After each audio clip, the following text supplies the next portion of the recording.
All right, we are live. So, only a few moments have passed in the Ardeep Forest. You look around in this wilted, once beautiful home of the elves and see nothing but a barren wasteland, dead trees. You see these stone orcs and elves laying on the ground, destroyed. You just had battle with them moments ago. You look to your friend behind you, Warrendell, who has recently been brought back from a critical state. You look to the elves, and last thing you look on is this almost humanoid in shape entwining of two souls, two lovers, Aaron Connor and Fayetta the Dryad, and they gave themselves to the land to restore life back to our deep forest. And as you look at them, they're kind of entwined in this pool of water inside this now almost dead tree, this giant tree that the Fayetta used as a home. And kind of on top of them, in this intertwining of twigs and bark, them just embracing yourselves, is you see this single kind of sprout, this one leaf kind of blooming from them. It's a hope, or if not a last promise by those two, to eventually bring this forest back to its once glory, this once beautiful, lush forest. It's a promise that eventually that will happen, but it's not something that's going to happen overnight.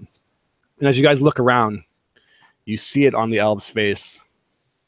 You see a small group of people, a tired group of people that know that their home has been taken. There's an uncertainty in their eyes. Livy, you probably remember hearing stories of how the Ardeep Forest elves and the Nightstonians waged war for many decades, not too long ago. Velrosa, your aunt's husband, actually died in the war against these elves, and it was her that brought an end to it about less than 2 decades ago. So those wounds have not healed on either side. They called the treaty, but by no means were they friendly. But now, with the elves having really no place else to go, and your grandfather's last wish basically to unite them, what do you guys do? As soon as Warrendell turned his back on Octavius had raised his hand to his cheek and kind of stretched his jaw and, real and surprised at how hard he'd actually just hit him. And then all you would hear is, achoo! And that'd be about it. Just stand up.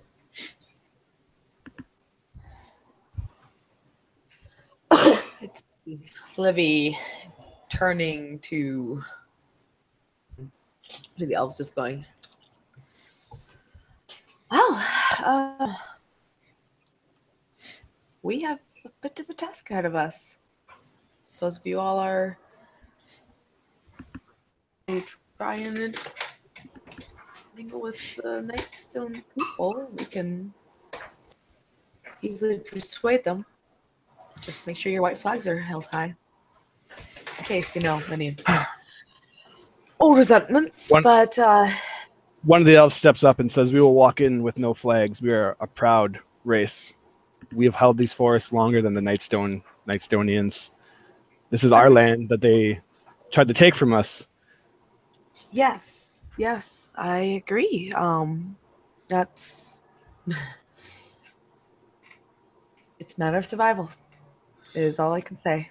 And so, if you don't have to carry a white flag, that's fine. Just know pride has let many nations down. The leader of the elves, who you've come to know as Rond, walks up and says that Livy is right. It's not a matter of pride at this point. Our home has been taken, and the winter quickly approaches. With the magic of this forest gone, we cannot survive out here. This has been an age-old war that has been just fought over territory. That territory is now gone for the time being.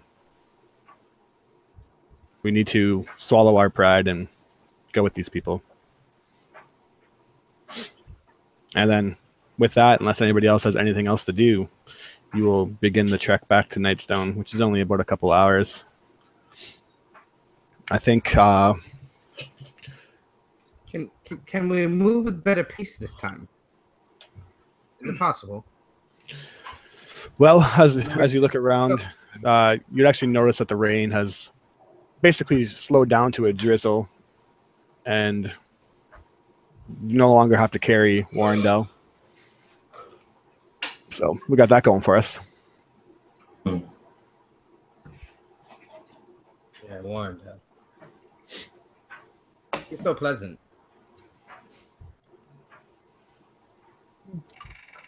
Isn't No, ready to go then, I guess. And Ron would approach you, rewind down, and kind of put his hand on his shoulder and try to make eye contact with you. Are you okay? Fayetta said your soul was in the Feywild. Most mortals would not come back from that. Yet here you stand. I am not most mortals. That is apparently true. For if you were, you probably would not be here, but if you need something, let me know. But you are like most men that I've met. Like exactly like them. Just much better. Well, we don't have much time left before nightfall completely takes over the night. this way? We wish to get home, or I guess, then this is Ron speaking, I guess what we hopefully can call home now is the time to go. And with that, you don't really have much. The elves look around, and besides basic kind of supplies, that their home has been ruined, so they don't really have anything either. They're kind of coming empty-handed. You don't have any wine. We had a great battle. It would be nice to have a drink. Ron apologizes and says that they did not they don't have any wine, and if they did, it was probably be ruined by now. We are more of a, what's the word I'm looking for? They basically like live in the forest. They don't really have any kind of, they just live off the land. We have no use for that kind of drink, Ron would say. I will have to show you how to ferment your own berries someday, Cat. It'd be wonderful, Warren. That'll be the first thing you did for me. And I imagine you guys kind of start walking. Yeah. The weather kind of. Go ahead. She's getting a little salty because she wants some alcohol. She wants some drink. Yeah, but anyways, you head out, and the night the weather kind of holds for you. It's not a nice night by any means, but the storm holds off, and the sun finishes fading, and the moon picks to the sky, and you make it back to Nightstone pretty much just a few hours into darkness. Alara is sitting at the gate, and you remember from your battle with the orcs that the drawbridge is currently broken and down. So she has no way to actually roll it up. So she's just kind of standing there with torches with a couple of guards anxiously waiting. You can tell as you guys approach that they are nervous at first, afraid, but then when they realize it's you, they kind of relax. But then as they see the elves behind them, it's as quickly as they relax, they kind of stand back to attention. Look at them stand to attention like your tower does. They look back to their tower, and a couple of bricks kind of fall out from it as it doesn't look too great. They look at you like kind of cockeyed, like, I'm pretty sure that's an insult, but yeah. Maybe just kind of, it's like, whoa, it's okay. We're friends. We actually have something to discuss. So if people are still awake, or we can do this in the morning. But You, the elves are coming in right now, just for the night, at least. Alara looks at you. She's still bandaged up. She still has the kind of ribbons around her chest from where she was stricken by the ogre and medicined back by, I believe it was Octavius.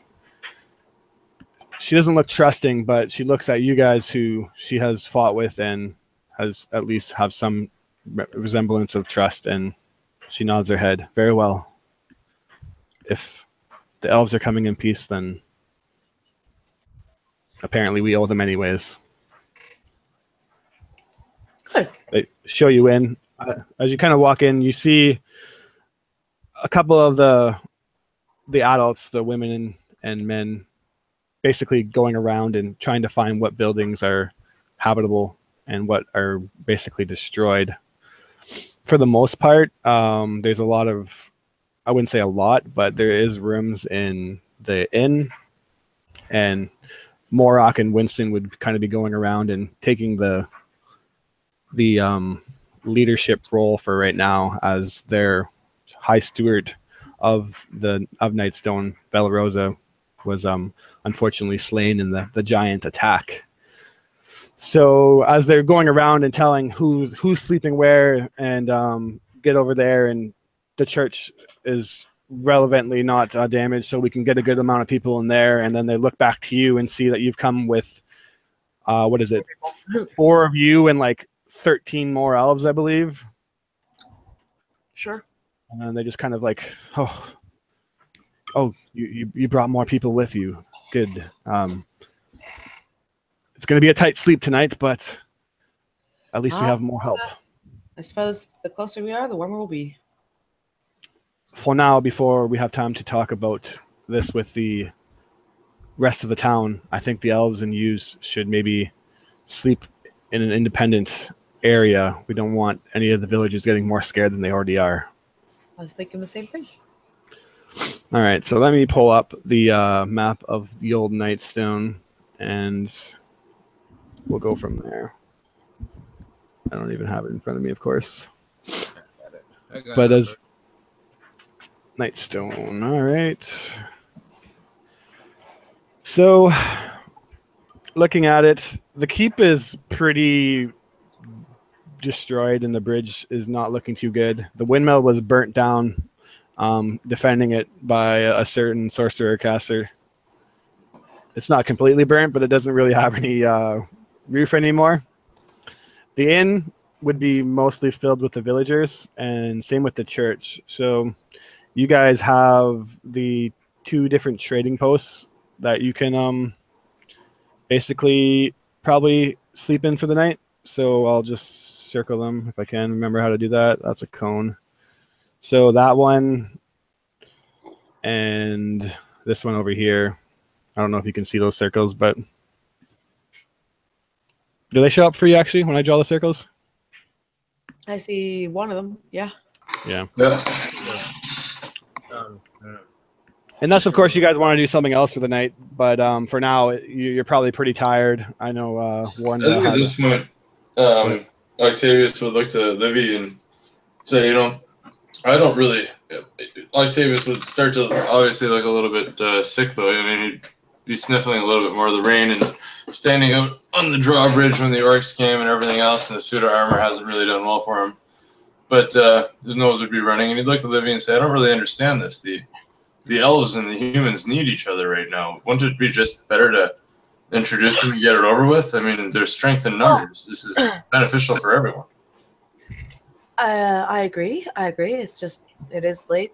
It's been a long, miserable day. And I'm not sure how many people people tend to get cranky when they're tired and such. And so I'm thinking going for the best impression would probably be the best way to handle this. Like, yes, they were just saved by the elves hours ago, but I think after a good meal in the belly and a night's rest. They don't know that. Huh? Livy. They don't know that they were saved by the elves. They don't know what we just went to do. Well, they know that They know there was an attack here, but they don't know the grave danger in which everybody was in. And Is that correct? again, they will. I am most certain that, I don't know about you guys, but when I wake up in the morning and I've had a fresh meal and a good night's rest. Oh, I was just saying, I don't really understand these social cues. I'm glad you do. It just doesn't make sense to me. I've really spent much time around people who are nice to me, so this is kind of odd, but it just doesn't make sense. So I'm sure I'll figure it out. And as you look, you see that everyone is exhausted. You remember, actually, as you look at Morok and Winston kind of going around, I believe it was Warrendale that actually seen like Morok, probably what he assumed was killed and like lost. But here this dwarf is standing, obviously through some kind of healing, but he's going around and like trying to make sure everyone has a place to stay. But you can just see as he's walking, every time that like no one's looking, he's just like holding himself and like occasionally coughs, and you'd see him like wipe it on his pant leg and try to act like everything's all right. But you remember watching them fight off like 10 orcs on their own, and it's been a long day. So unless you have any other ideas, Morok would Sunny walks off on her own. She's very different than everybody else in this village. And the only friend that she's starting to build a friendship with, that she really feels close to, is the cat that has been sitting on her shoulder the entire time. Yep. And she looks up and she knows that he can hear her, and that even in just common, she goes, Felix, lead me to where your home is, where I found you. I don't remember really. That's where we'll stay tonight.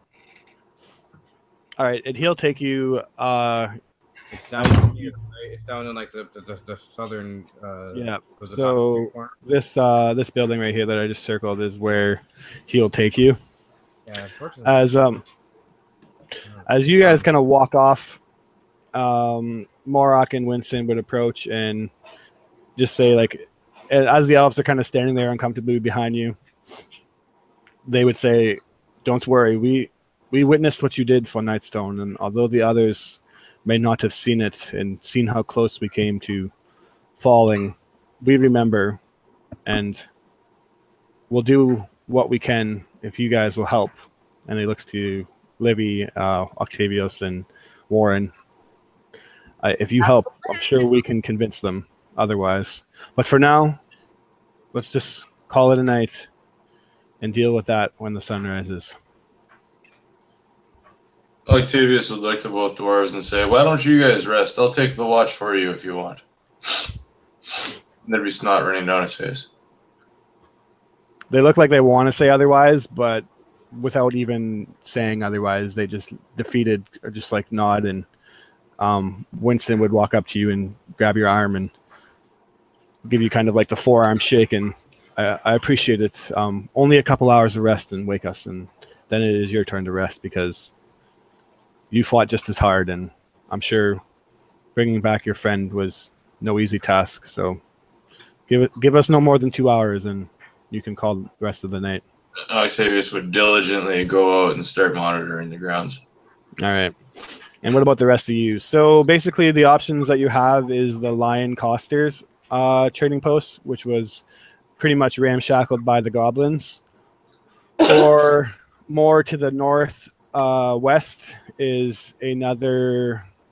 I mixed it up the other way. So the Lion Costers is to the northwest, and this trading post is the smaller kind of one. So yeah, it's up to you. It doesn't really matter which ones you want to stay in, but I'm assuming that you guys call it a night. And is there anything you want to do before you hit the hay, or?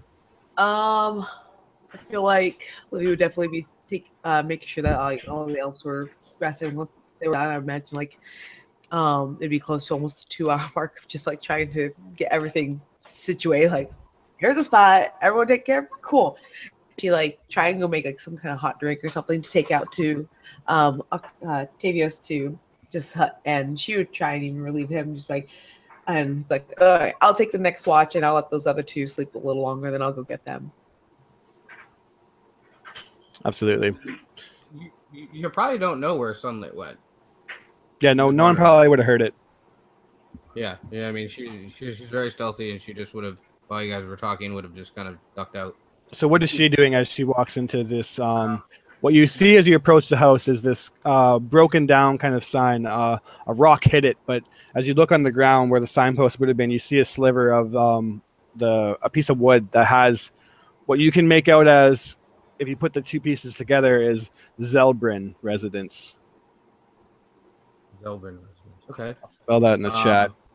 She would have. Map back up again. I was trying to see the one that you were drawing on, but I didn't. I have it right here. Okay, so it's the one near that farm in the bottom right hand corner. Is that correct?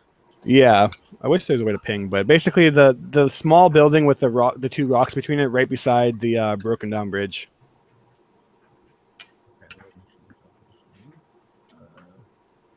Basically, just right of the broken down bridge in front. And there's a rock in the middle of the building. A huge rock that smashed through pretty much the entire front of the house, and then a rock in the backyard that you can actually. The house is basically broken in half, and you can see between the two breaks that there's another smaller rock kind of sitting in the backyard. Okay. She would have went down, back towards the right, towards the back side of the town. Okay. And she very quietly been going into each building and looking to see if she finds it. All right. So for the most part, each building, or let me see. Yeah. I mean, each building on the way down, the path that kind of goes around the back side of the town. So you remember trying to basically clearing out most of these buildings when the goblin attack came. As you come up to this, I'll run investigation if you want. Yeah, the first one that you come up to is obviously let me just open it up actually. So the first farm right beside you with the big kind of field in the backyard, that is the pumpkin farm where the goblins had the pumpkins on their head. You remember going through that area and clearing it. And as you walk up, you come up to another resident that has Agonor. And you would see that as the one that Warrendale, I believe, seen some kind of glyph on it and told you not, like, you can go in it if you want, but he wasn't going to go in it. And you would now see that there's some lights on in there, and it's up to you if you want to, are you going to just like peek in or knock at the door? Like, someone's definitely in that building now. She will absolutely, very stealthily go maybe on the side of the building, or there's a window if you kind of go up to the side, and you can see there's candlelit. What's that, sorry? You'd like to peek in to see what she sees. Yeah, so you peek in and you see the actual tiefling family. You don't really, you don't know them by any means, but you recognize they obviously stood out like a sore thumb between all the. I think there was halflings, dwarves, and humans, but there's a woman tiefling and a younger son, or actually probably like close to young adult. You were never formally introduced, but they're kind of just going through, and their house actually looks fairly intact. The rocks didn't hit it. And for some reason, the goblins didn't manage to get in, but they're just kind of going around and having what looks like a late dinner or something, getting ready to go to bed. They don't look like they're doing anything like interesting by any means. She would absolutely go up to the door and very pleasant knock. Nothing aggressive or anything. Momentarily, the door would kind of crack open, and you'd see the female tiefling. Can I help you? Yes. Hi. And she always wears her hood down because she doesn't want to stand out like a sore thumb. So she would, pull the hood back just slightly, so just to show off some of her face, and say, "Don't be startled. My name is Something in the Darkness, and I'm just walking around the town just to kind of get to know people. We are part of the group that helped save the village. You're a bit of an insider like myself." She kind of laughs as you say, "Don't be startled." And she said, and as she does so, she has this long kind of black hair that is tied back in this like kind of almost like bun-like ponytail. And she laughs and says, "Usually I'm the one that startles people." And she kind of like brushes her hair to the side a little bit, and you see that she has two horns. And now, as she kind of like steps back into the candlelight, you see that her skin has like a almost like a pinkish purple tone to it. But yes, I recognize you from the cave. Yes, it's certainly something that we may carry a kinship, and she takes all her hood off all the way, showing that she is a tabaxi. Maybe She introduces herself as Destiny. She introduces herself as Destiny. Well, it's very nice to meet you, Destiny. You're quite beautiful. Thank you, and as are you. This is my son Grin. As you kind of opens the door more there, and he's kind of just like lurking behind the door, listening in. Yeah, he has the same kind of pinkish purple tone. Because not all dragon boards come out the same color. Yeah, and he has much shorter black hair, and his horns kind of protrude from his forehead, but they're like more like little nubs. But there's no real way for him to hide his horns, and he just kind of looks at you very quizzically, like you're obviously very different, but at the same time, your differences is something that you guys probably share. So he's looking at you from behind at the table. Yeah, do you know this creature? And she she reaches up and pets Rillick's head. Oh, that's Rilix. That's the Zelbrins, Chesm. I don't think they made it, unfortunately. I'm surprised that this creature did. How lucky. I'm happy. I'm headed towards their residence just to kind of look it over and such. I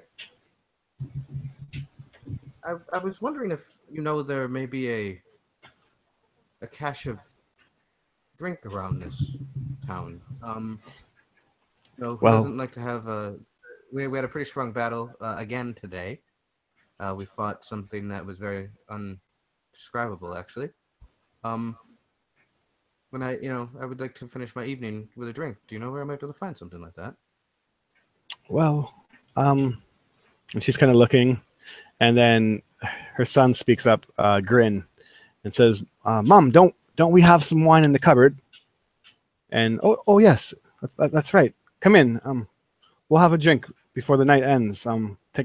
Take a load off, I guess, and talk about our where we came from. Sure, come in, and here, take off your hood, and she'll kind of like grab at your cloak and hang it up, kind of shaking it off outside from the wetness.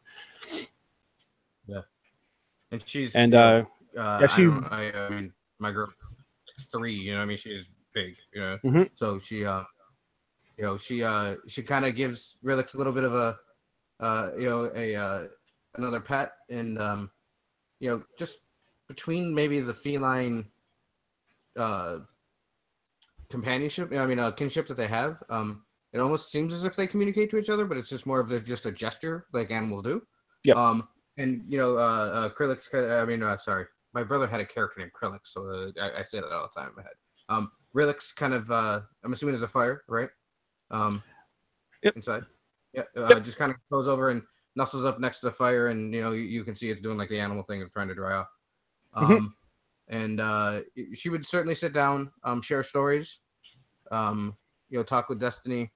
I think she probably finds a little bit of a kinship because they are two very different species, rather than races. Rather than what's normally in the village, and she would certainly share a drink with her. Yeah, definitely. You guys would. She'd crack open a bottle, and it's basically almost brand new.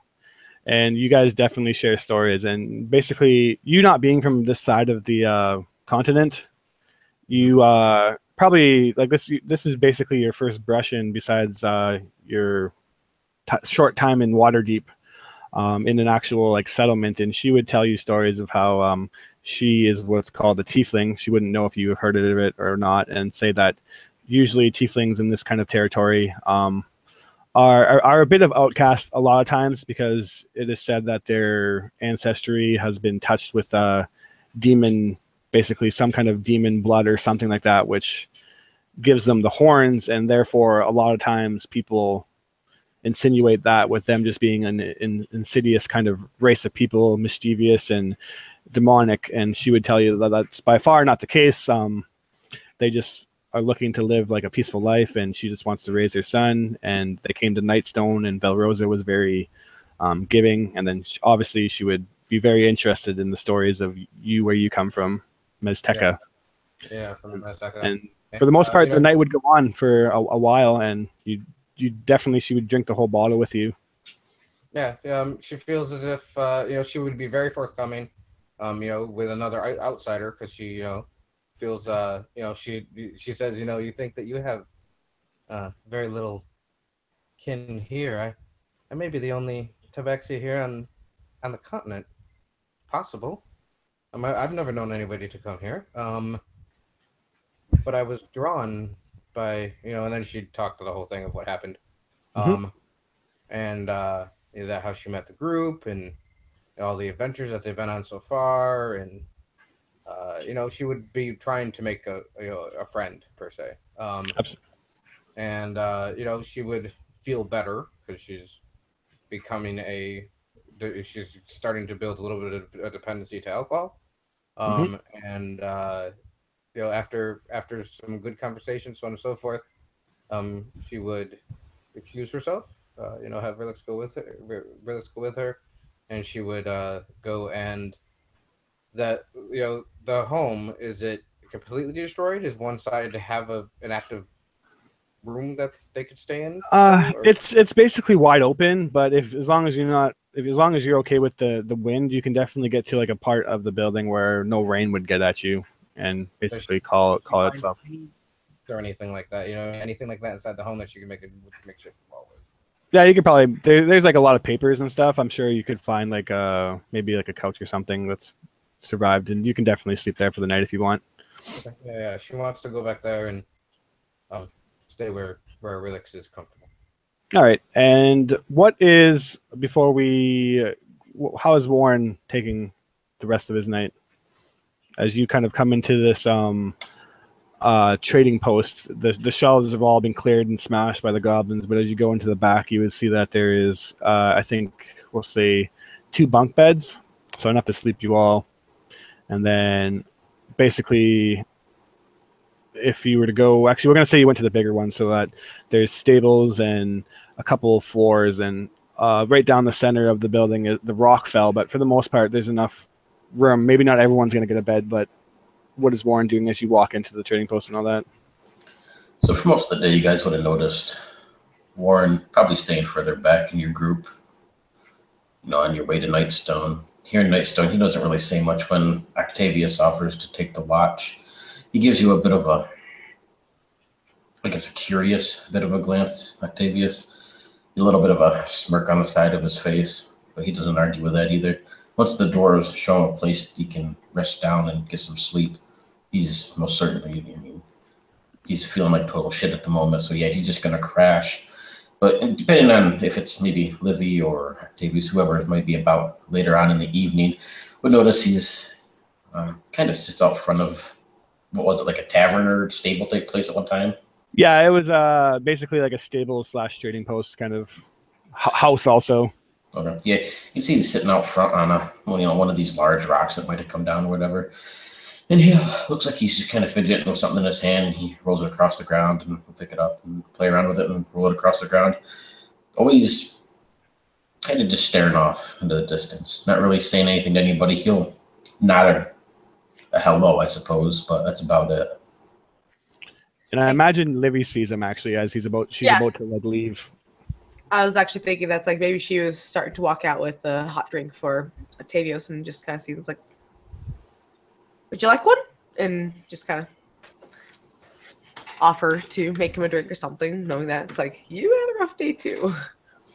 No, I'm good. Thank you, Livy. Okay. And she'll just kind of linger a moment, but then continue on over to Octavius and give him a drink and just like a cup of tea to like, here, this will help with the sniffles. I would hold it extremely preciously and say thank you. And then I'd tell you that you should need your sleep, and I'll wake you for your watch. No, I'm good.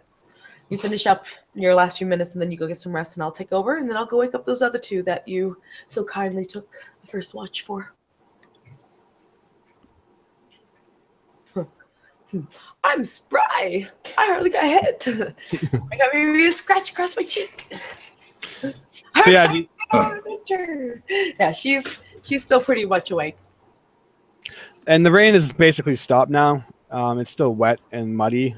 And so do you take your leave, Octavius? As you can just see that Livy seems pretty... It's been a couple hours since you've been on guard, and she seems pretty spry.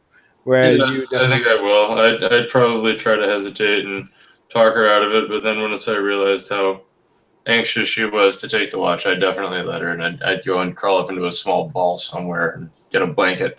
It'd be a very soft blanket, and it would be blue. Nice. Yeah. I imagine as you're walking by, actually, you would see Warren kind of sitting out there.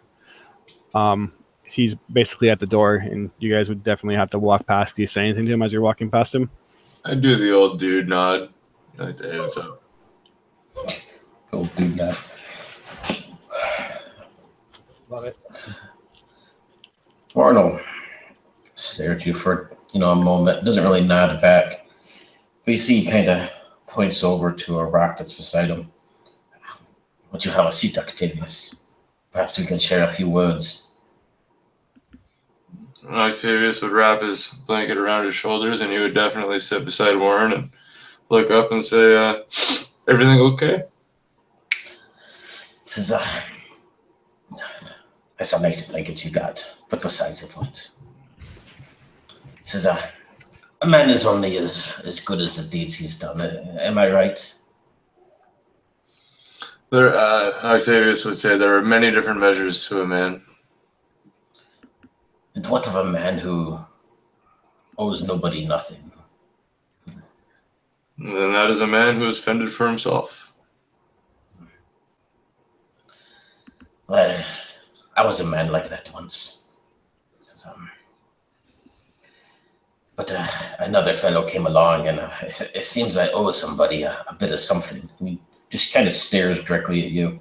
Says, I've never owed a single man anything. Many women I've owed many things. And I've probably owed many men, but things that of an importance. Says, but a life, that's something big, right? Only if that life was worth saving. Maybe it's meant for bigger things. Well, then I must ask, why did you save me? Warren, my God won't let me let anyone suffer in front of me. It was just my duty. You're my friend, and you deserve to live and to see what beauty there will be tomorrow. So I just did what any man would do. Beauty. Look around you, Octavius. There's no beauty here. People are dying. Disease. Giants. What is the beauty? There would have to be something around, Chris. You can pick something, but there'd have to be like a small flower, or like a bird, or something alive, and something. You like, pick. Stars above. You tell me what you see. I would see Dan. Okay, Octavius would look at Warren, and he would point down in front of him. There'd be a small cricket, and the cricket would be sitting on a large blade of grass, and he would just be rubbing his legs together because it's nighttime. But he'd be with about 6 feet of us, and all of a sudden there'd be this frog kind of hop up and eat the cricket. And I would look to Warren, and I would say, see the cycle of life. There's beauty in that. I probably have many children. Perhaps I will look them up one day. No, Warren, I hate to say it, but I'm feeling horrible, and I'm gonna go to bed. And Octavius would get up and shake off his blanket and hopefully nod again at Warren and smile, and then try to walk around him and head inside. He'll just watch you leave. And how late does Warren stay up before he calls it a night? Probably not a whole lot longer. Enough to, make sure everything's good, but wherever you can find a place to crash, you would. So you do. You manage to find a place.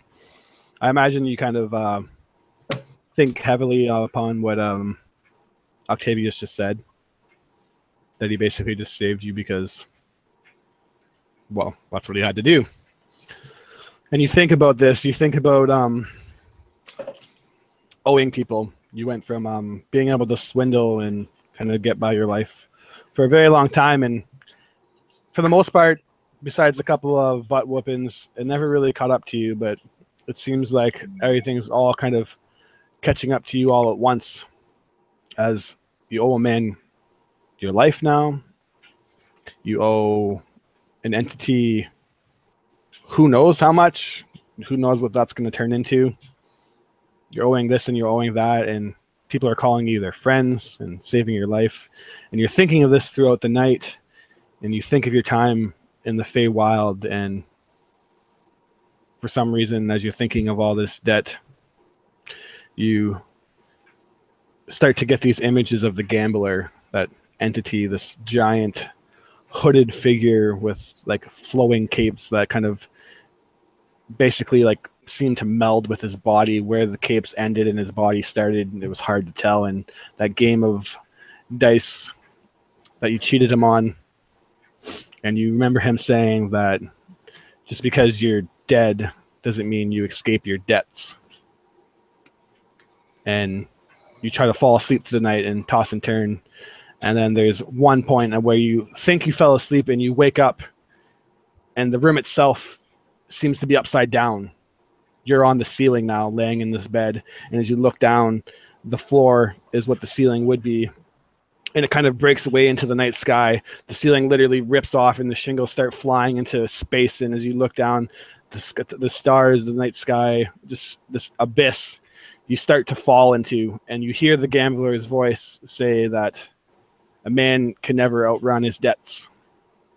And you kind of fall through, just plummeting, and you hear him laughing over and over again. And as you're falling for what seems like a long time, these stars whipping by you, almost like kind of light speed, you hit and shoot up from your bed in a cold sweat. And as you look around, you're back in the room, and everybody is just kind of sleeping. Wipe the sweat from his head.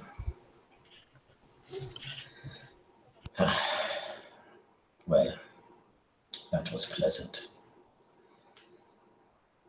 Well, I had ball Octavius across the way. More so that blanket that looks awfully comfortable. He could go for a blanket right now. But he'll curl up the best he can and try to get to sleep. Absolutely. And as you lay your head back on your pillow, you kind of toss and turn for a little while, and as you struggle to get a little bit uncomfortable, and eventually you feel something picking your kind of face, and as you look at the pillow that you have, you kind of pull out, and there's another one of these just weirdly exotic flowers that seem to just bloomed inside of the pillowcase that was pricking you. There's thorns on it. You throw it away, and eventually, after a bit of restlessness, fall asleep, and so does everybody else.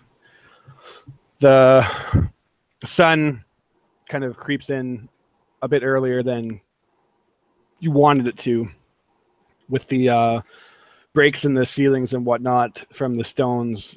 Daylight finds you all kind of sleeping in what seems like, you probably got around 8 hours of sleep, but it didn't feel like it, and you start to hear kind of yelling coming from the town square.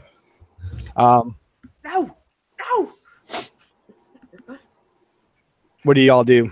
I imagine, I guess Sunny isn't, probably wouldn't hear it from that far, but same with you. The sun would kind of approach much quicker than even them, so I imagine you would be woken by it unless you feel like you slept in for a while. I was thinking Livy would be up trying to... Yeah. Oh, sorry. Go ahead, Livy, and then we'll do Sunny after you. I was thinking that Livy would probably try to get up as soon as she could, just because she's like, we got more thing to do tomorrow. We got to have a discussion with the whole town. Well, no, I'm going to make breakfast so everyone's in a good mood. And so you'd probably be puttering about trying to do that when the yelling started. All right. And you'd look, and momentarily you'd be like, well, did one of the elves get out and already start stuff? And the elves haven't, but you look out to the town square and you see a couple of figures have started to gather in the middle of it, about 10 people. And before you can do that, what is Sunny doing? Yeah, she would have certainly woken up, in her solitude, with Terillix, just nuzzling up next to her. Maybe he did that cat/dog thing, where she probably was up and walking around, but kind of did the spin around thing before she found the perches in which she wanted to lay down, and laid right up near to where her neck is, so nice and cuddled up into her. But it woke her, so she lets the moment happen and cuddles with her new friend, but she's looking around the room now. She has dark vision and such, so and finding a bit of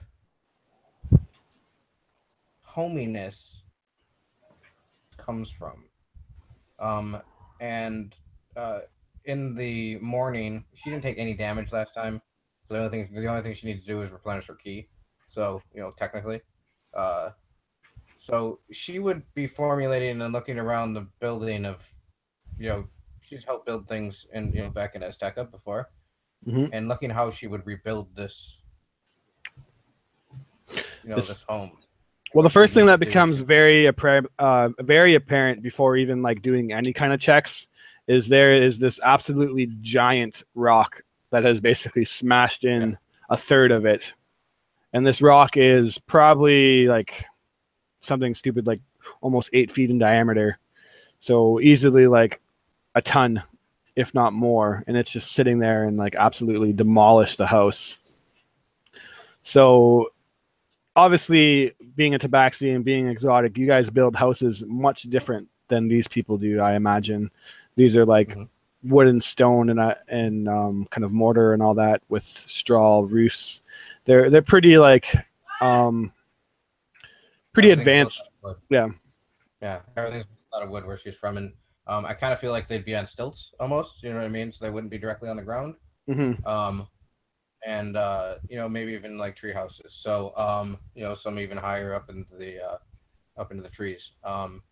So she does see the promise in this place, but she just doesn't understand how it was constructed. And she does know that rock isn't going to be immovable. You're not going to be able to move that rock by any means. Maybe with an army of men, we don't have that at this point.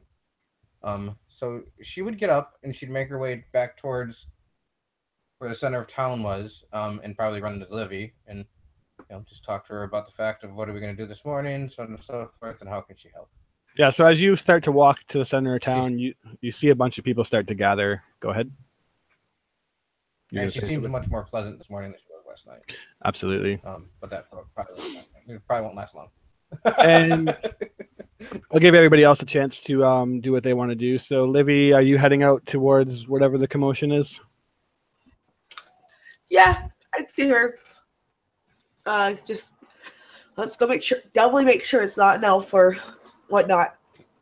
And because she's trying her best to maintain peace, because she has this great plan, and everyone's going to get along well together, and everything's going to be awesome.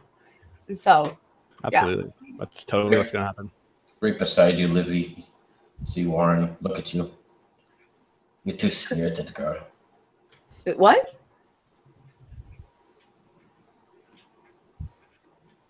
Sorry, what? You're too spirited. She just gives a big smile. Yep, and keeps going. And what is Octavius doing? I imagine that Livy, when she said just keeps going, she just walks away from Warrendale.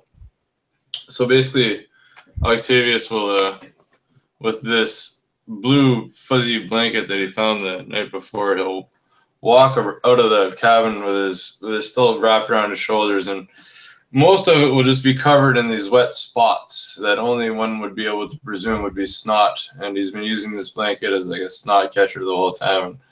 Octavius is just pouring snot out of his face now, and his eyes are swollen. And he walks up to from behind Warren and stands beside him and kind of looks at him real quick and says, "You know, Warren, I thought about what you said last night, and you don't owe me a debt, my friend. There was no service given other than something I would have done anyway, but if debts in your life are bothering you, you can't run from them. You need to pay them up." And then Octavius would slowly move like a zombie towards the center of town as this cold is starting to slowly kick Octavius's ass. No way for you to move past, as well as Livy. She's just too high-spirited for him in this early morning. Listen, I will repay my debts. You can see he takes out this little die, crouches down for a moment, rolling it across the ground. He'll kind of pick it up, looking at it for a moment, puts it in his pocket, and hustles along to see what's going on.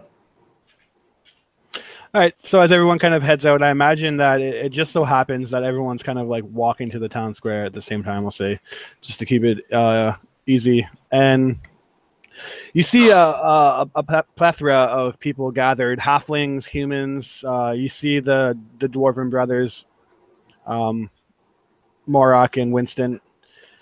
See, and there is this one kind of male human and two kids that he kind of has in both of his arms, prisoners, you remember. Livy, you would have recognized them as the Hulvarn family. What?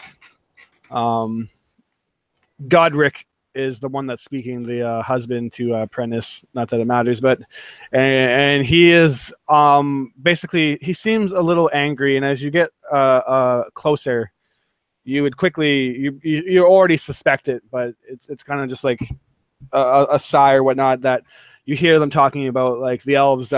We've fought with them for many years, and how do we know that this just isn't a ploy and that they kill us just like they did Velrosa's husband? And a couple, like a halfling family that you know as the Summerhawk family, would say that they I hate to agree with Godric, but at a time like right now when the city is so beaten down and desperate and winter is approaching, can we really afford to take in more strangers? And then a couple of them start to agree and just get, it seems like there's a verge of like a posse basically. I would like to think that Livy would interject that's like, can we afford to take on more people? And it's like, could you afford to not? And they all kind of look at you as you walk in. They didn't really see you coming. And I imagine it's at this moment that everyone is kind of in the town square now. What do you know, girl? Godric says to you. Were you here when the elves? My grandfather fought in the war against the elves, and he was killed. Yes. All because they just didn't want us to hunt. Yes, and so did my uncle. And that was generations ago. And Velrosa worked hard to get a peace agreement, which they've honored. Now, of late, with what's happened, giants have been attacking, and orcs just last night were coming in. And you may not know this, but it was the elves that got us out of that tight situation. Winston kind of speaks up, and he's like, "Oh, yeah, that's right. If it wasn't for the elves, then I don't know if any of us would have made it. We fought hard, and if it wasn't for these adventurers, surely, but don't make any mistake about it that the elves came last night, and they definitely helped out a lot." And they would all kind of, you'd hear the whispers of like, the elves came and helped us, and just kind of like a disbelief. Well, Godric says to you, if they're going to stay here, then there's got to be rules.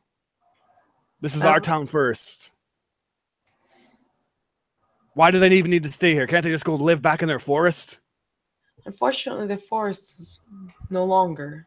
Like, we see the remnants of it within sight, but it's been corrupted. And something along those lines. I'm not sure if I'm using the right words for her, but yeah, she'll explain that that's... Hopefully, habitat Octavius is walks not- in soon, too. Yep, Octavius is here. Hang on. Was Corey trying to say something? Yeah. Sunny would just standing near Livy. She is the only person that has been very forthcoming to her so far. So she would chime in saying, yes, they're where they live is no longer habitable. It's very unfortunate. I would suggest, much as we had to when the people from your continent came to my continent, I suggest that maybe you get some of your leaders together and find something that might be. Is the word that you use a treaty or a? Yes, Is that a treaty. right? Along those lines. We formed a treaty. One of the dwarves would Or say an it. agreement that would say how the rules, as you said, are going to be enforced. It can't be just enforced by the people of this village. If you're going to cohabitate with the elves, you're going to have them included. Exactly. Right now, this treaty should be made and it should be discussed with everyone. You cannot do that without the elves. It's not one-sided. I know. They have every right to have a say, especially if they're going to agree to this or not. They need to be here through the whole process of it. And this Now, do we see? isn't Is there any meant elves to here? be a permanent thing either. Livy would add on. This is hoped to be temporary, whether it's a year, maybe 5 years. I don't know. But until their woods are habitable again, they need a place. And with harvest right here around the corner, the town, why not have more folk to help rebuild, to help with the harvest and working together to survive versus trying to kill each other when already losses. And you Godric may kind find of friends goes with them didn't expect. Absolutely. Godric kind of goes silent. And what does Octavius have to weigh in on this? I know you're going to say something, Dan. So after hearing Livy start to get more passionate about it, he backs off and allows her to speak. And she basically ends up saying everything that Octavius would have, come across in a more frustrated way of saying it. Absolutely. When you mention leaders, though, they who would it be? It would be Tila Summerhawk, a halfling. She would say that Valrosa didn't make the attack. Our leader. We don't have a leader anymore in Nightstone. Yeah, that's why it's important for everyone to be here. At that point, Octavius would speak up and say, I think you do. I think that the one who protected this town and took care of you as much as he possibly could, and the one who patrolled the streets last night to make sure that you were still safe, might be a good choice for your leader. And he would look to, I think it's Morgrim? Morak? Yeah, Morak. And he would suggest to the people that Morak would make a good, strong, and fair leader among the people. Yeah, you wouldn't get much disagreement about that either. Morak is a pretty beloved figure in the city, although he's never been put into this leadership role. He was just a tavern owner. Once you say that, you would hear like kind of nods and grunts of agreement. And with that, it would be decided that the elves should be called out and that they'll hold a meeting in the tavern. There's a couple tables that have been put together.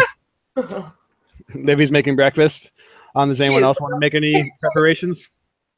Does anyone else want to make any preparations or say anything as someone go gets the elves and everybody else kind of basically a couple of the town upper echelon people get ready to talk with the elves and see what's what and make this treaty?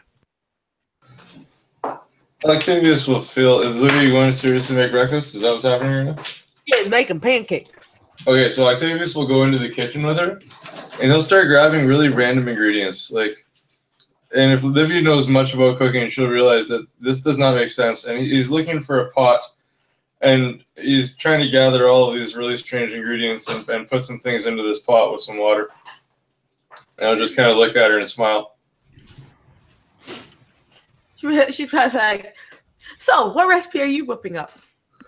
Well, it's I gotta get rid of this cold, and in the old books of the priesthood that I came from, this was one of the famous recipes of old to get rid of a cold.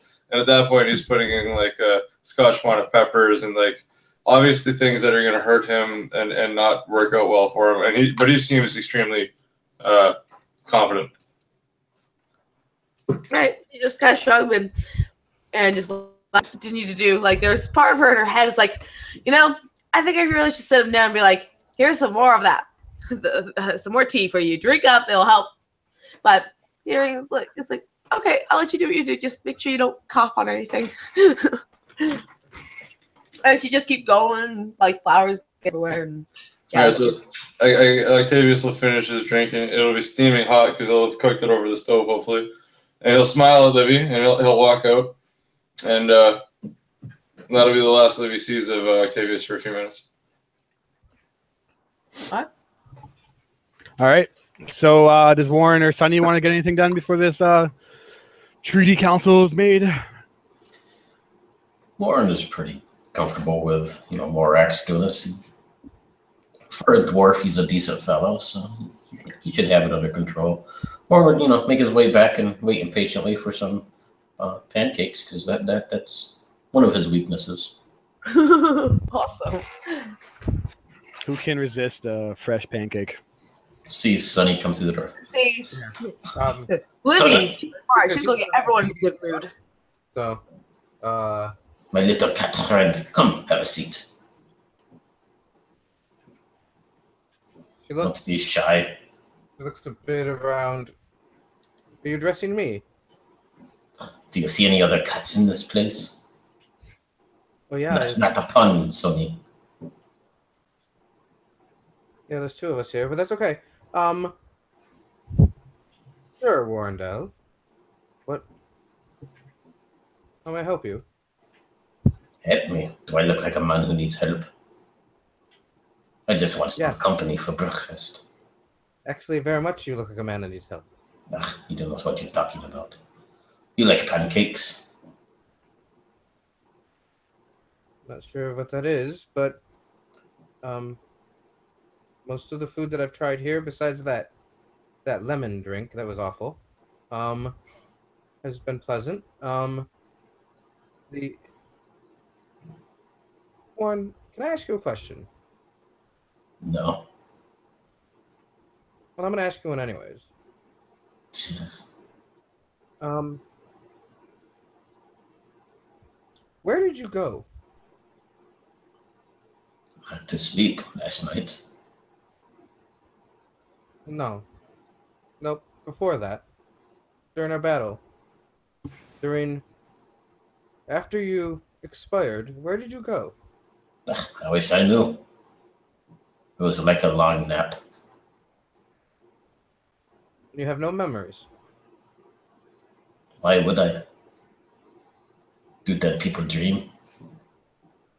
Well, yes. I'm not talking of of the vivid dreams that some have when you sleep. I'm saying more. Back in Azteca, any time that we've had to bring somebody back after it appears as if they've passed, and then they come back, they always have a story. You don't have one, is that what you're trying to tell me? I'm just a man who goes from place to place, doing what I do. But if you don't learn how to be friendly to the rest of us, the other three. Friendly? Three of us. I'm more than friendly. I fought beside you, did I not? And kicked in doors when you couldn't. So you think your physical prowess is enough to make it so the relationships here are going to be proper? I'm not one for relationships. I just do my job. And what is your job here, Warren? Whatever I feel like it should be is. Because at this point, I just see kind of unreasonable and kind of jerky. There's, if you're just not to used to us people here. Just many people more. People, Much right? bigger than I. I'm sure you will meet many people that are much cruder than I am. Yeah, but I don't know if I want to travel with them. You know, make a band of travelers with them. That is something that we have been put before us. Is that, you know, it's not. But I guess a didn't lot of ask it you is- to come with us. I mean, that was your own choice. Right. And do you not want me to travel with you? I find you entertaining. If we can't be pleasant and trust each other, how's it ever going to work out really in battle, here, Warren? Haven't let you down yet. I think you have a little. Not in battle. Everything nuts. I imagine Livy kind of storms in with the pancakes. Who's ready to eat? And yeah, absolutely. And she's just That's doesn't. like exactly what's happening, especially with what Dan wrote her. I'm like, right up, like, has always go, sees and rushes. It's just like, shoot, runs to the other room, sets down this platter of pancakes, and was like telling a few of the other folk in the room, just like, go get the butter now. I'll be right back. And like turns on her heels and zips back to Octavius. And it's just like, oh my gosh, like here, sit, wait. Let me go get you a rag. Zips off, comes back, is like trying to aid him as best she can. It's just like, oh, you really need to go back to bed and whatnot, and just is trying to help clean him up as best she can with her magics and like the president. Oh goodness, you go up again. Okay, this is lovely. You poor. Yeah. Mary, you're super robot-y right now, girl. Like, Yes. You back. Robot Mary. But anyways, Ash, I still managed to hear everything she said. No idea what she said. I was able to make it out, but it was pretty robot-y. The last thing that Sonny would say to Warren is, we're going to have to work on this, Warren, because at least for me, in the way that a tabaxi works, is that it's all about the community, and we have to find some common ground here. If we do not, Then it's what? going to be very hard for us to coexist, I believe. I will travel with you. I will do those things. Of course you will.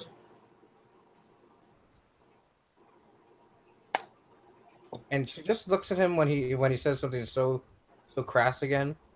Gets up, sits on the opposite end of if there's a row of tables and so on and so forth, and doesn't sit near him.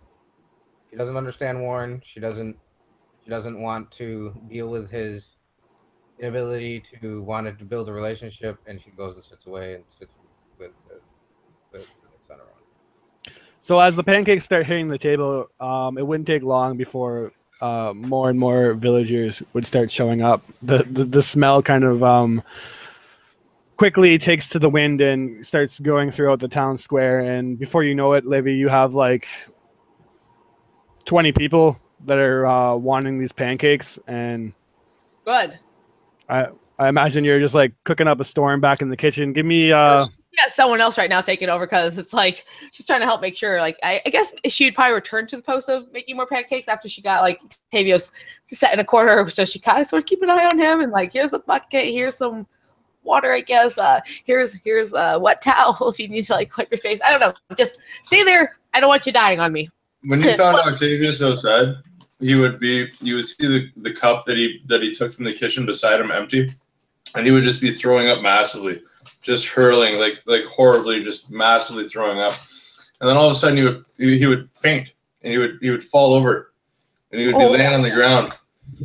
And then about 2 or 3 seconds after he was laying on the ground, he would jump up and he would look at you and he would smile and his nose would stop running and his eyes would go back to normal. And he would just be like, "Hey, Livy, how you doing?" Holy crackers, Tavius! You just gave me quite the start. You're okay? Yeah, I told you that was a cure. And he would walk and he would smell the pancakes and he would walk towards eat the pancakes. And as you walk out, you walk out, and as you're walking out, Winston kind of comes in and he's like, Livy, We need a couple more pancakes if you don't mind. Yep. Prestidigitation, hover over pancakes. I know prestidigitation doesn't work like that, but anyways. Yeah, you do, and then he grabs the pancakes, and then literally like a minute later, he comes back. Livy, do you have any more pancakes? You just like see her, like I could just see her like with like 3 summoned flippers for her prestidigitation, just and her 2 hands, they're all just working like crazy in the back. Can you make more better? Goes off and does that. You're left there. Give me a. Let's see how well you take. I'm trying to think what would be good. I'm thinking survival, but if you can reason something better, let's see how you handle the pressure of cooking mad pancakes for like the entire city. I'm gonna take this. Oh, and I got inspiration. We're going to use that. Oh yeah, because this is totally important. This is probably the most important roll of the night. Maybe the other roll. Plus, you all like max. I get there. Grab the. There we go. Just like, oh, heck yes! I saw 20. 20. It didn't show up, but Where'd that's it go? okay. It must not have. You got if you're rolling it, you got to roll it in the window. But I'll believe you. I pulled the dice out and I put it in there and it stopped on a 20. Weird. Either way, I trust you. So you make amazing pancakes.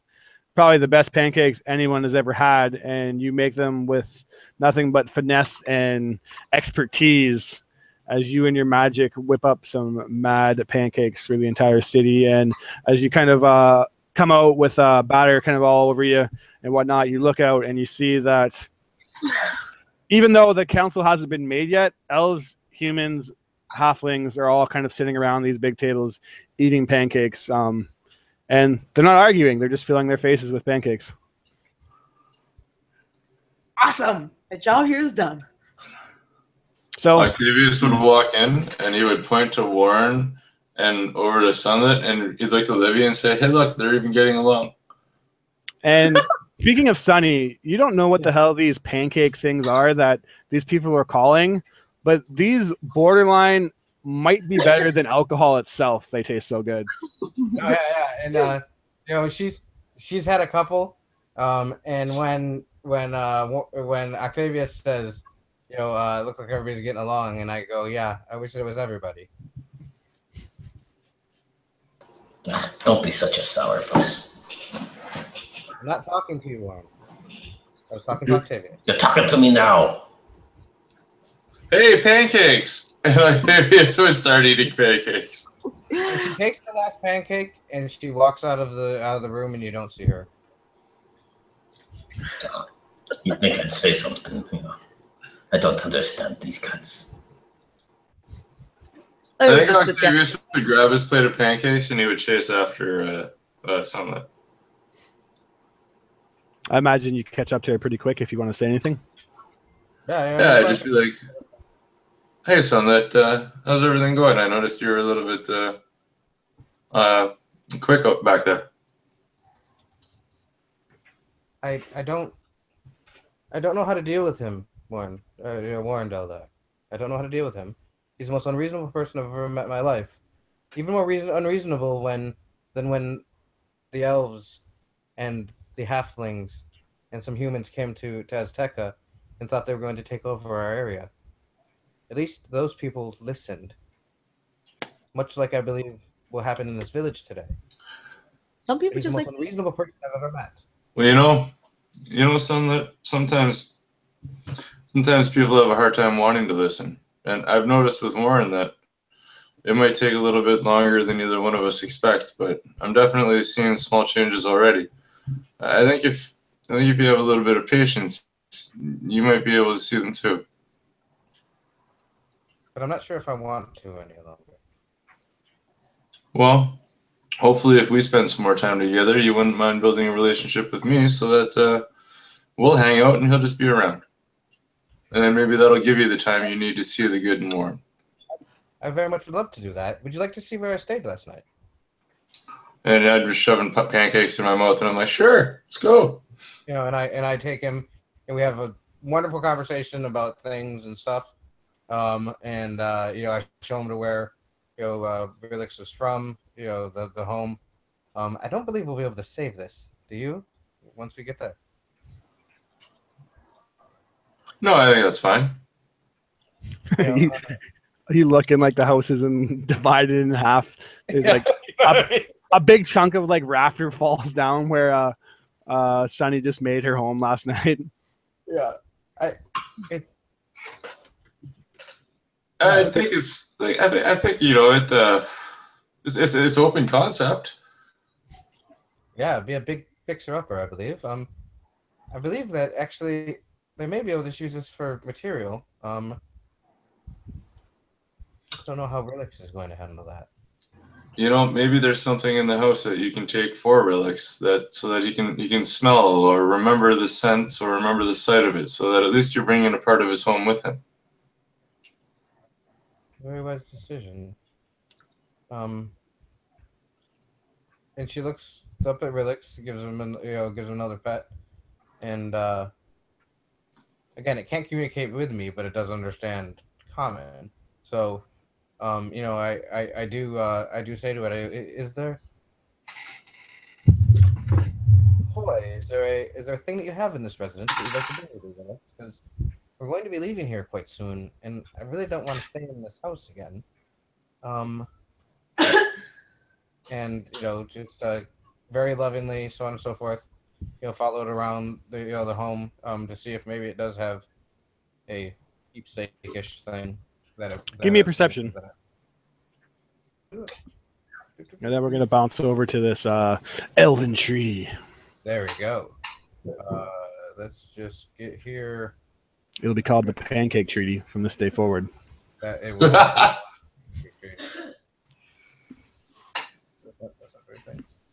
Come here right now. Bam. Bam. 9. Oh man, I am perceptive right now. Yeah, you don't. There's just it's a bunch of wreckage. You don't necessarily see anything. Grabs a 10-foot log. Yeah. I mean, she is. She's. Goes back over to where Octavius is, and he doesn't seem to have any claim here. But he does seem to enjoy me. So maybe I'm just his new person or thing, owner or something. Kind of nuzzles up into you. Man. But anyways, while you guys are doing that, we'll bounce back over, and pancakes have been had. Everyone has full bellies, and the plates are being cleared. Morok kind of clears his throat and stands up as the elves are on one side and everybody else is kind of on the other. And I imagine you guys are kind of positioned at each head of the table. And he kind of, well, I'm sure everyone's heard it by now, but the elves of our deep forest, well, their home has been destroyed. And much like us, they're in a time of need. Now, we haven't got along, and we have a long history of that, but just because it is history does not mean it needs to continue forward into the present and future. Right now, with winter quickly approaching, and our town in the current state it is, we can't really afford to turn away anybody. Now more than ever, Nightstone needs to come together and work together to rebuild and prepare. And the elves need us. And it's something like that could bring us together and maybe put this war that happened decades ago even further in the past, and kind of goes on with that. A couple people would Godric, sorry. He's just that guy. There always has to be that one guy that is just kind of giving it a hard time, and he just instantly speaks up and says that just because we're desperate doesn't mean we need to live with these savages, he says. And as soon as he says that, one of the elves kind of stand up and just like, you call us the savages? Your people come into our forest and just kill animals just for the sake of killing. And then with that, they just started to quickly go, and Livy and Warren, the two diplomats, are the only adventurers at the table.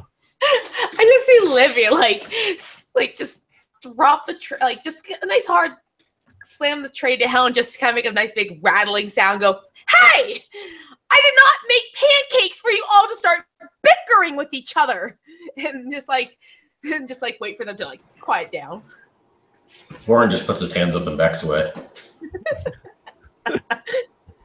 You back away, but Winston's standing at the door. You're not getting out of it. But yeah, they quiet down and they look at you. Okay, Mary, what's the next thing you're gonna have Louis say? More stuff about like Godric, this is not meant to be a permanent thing. And yes, you guys have had your differences, but calling names, that is not helping the situation, okay? If you want this to be a passable, you don't have to be friends with them, but okay, you stop it! But starting a fight is not going to help. You need the help. You got town to rebuild. You have High Harvest coming. They need a place to stay. Why can't they earn their keep by helping out here? And then when we're finished trying to figure out how to restore their woods, they can go home. Just saying. Just saying. She has a point.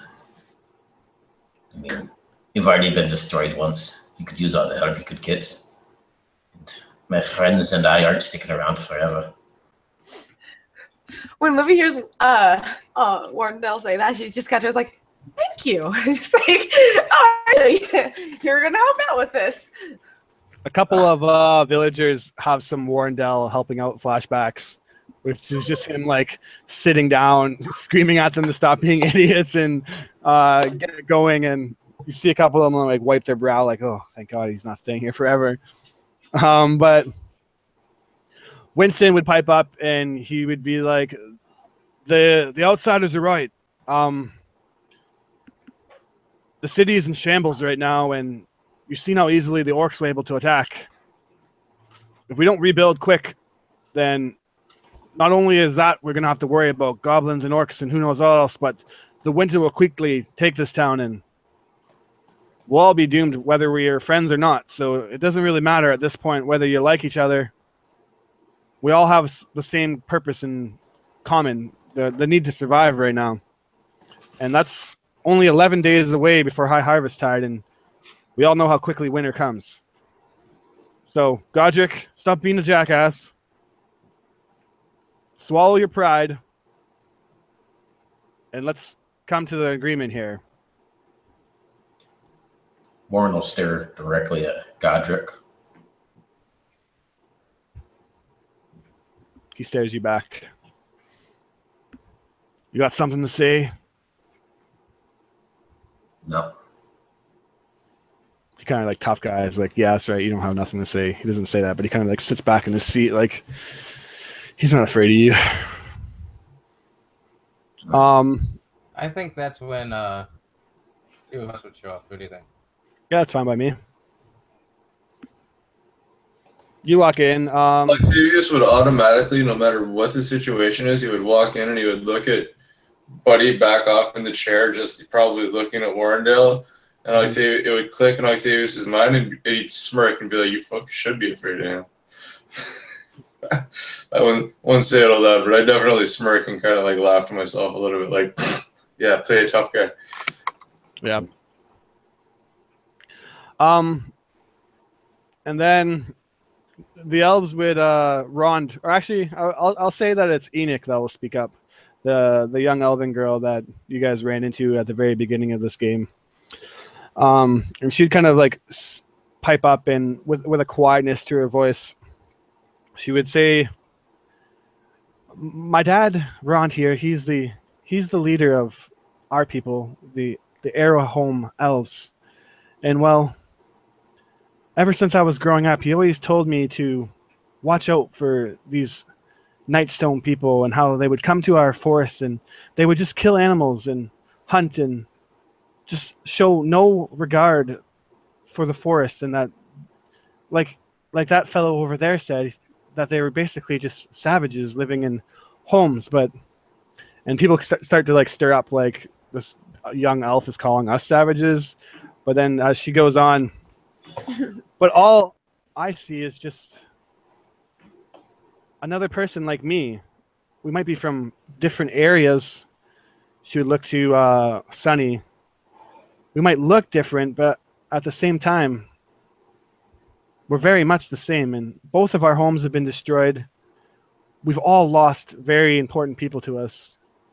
And I think if we can't figure this out, can't put the past behind us, I think we'll lose many more. Now, these adventurers, they came in, and her grandpa, they came to our forest, and I think they saved it, but it's not something that's going to happen overnight.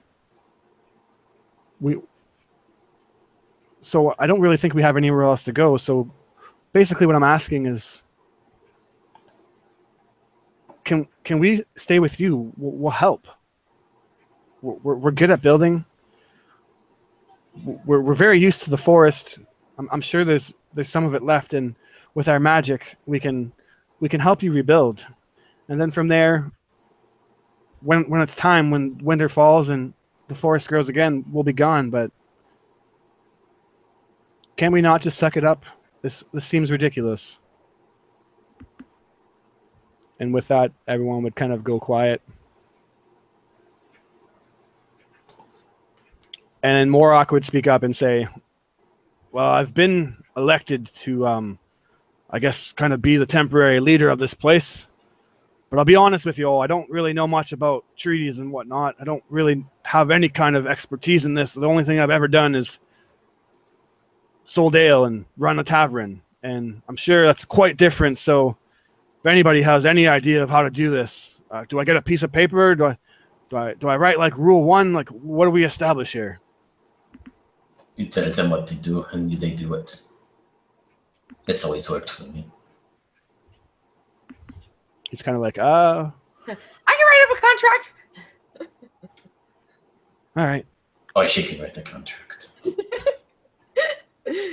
Well, it's also just for a safety for everyone, having it written down, worn down, it and signed for agreement. This can't be disputed that it wasn't agreed upon.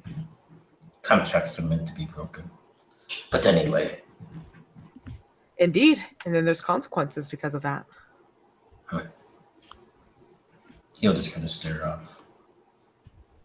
One of the town guards would actually kind of pull out this parchment and say that, well, I found this in the Nandar Keep. It's actually the old treaty that the elves in the Velrosa came up with, and kind of unfolds it, and it's this long parchment paper, basically just kind of like coming up with these rules, which is essentially that the humans aren't allowed to hunt in the forest, and the elves won't come to Nightstone.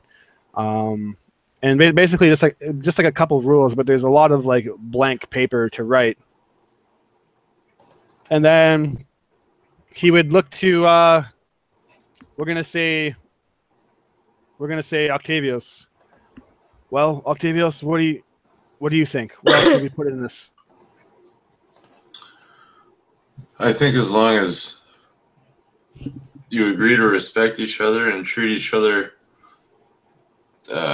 just like your neighbor, then everything should be fine. I'm to be honest, I'm kind of with Warrendale. A handshake should be good enough. An agreement. These elves can teach you about the forest, and you can teach them, and you can work together as a group to further each other. And I don't see why you wouldn't take this opportunity to learn about each other more and to become one. And just doesn't make sense why you would need rules, or there would have to be consequences to break contracts.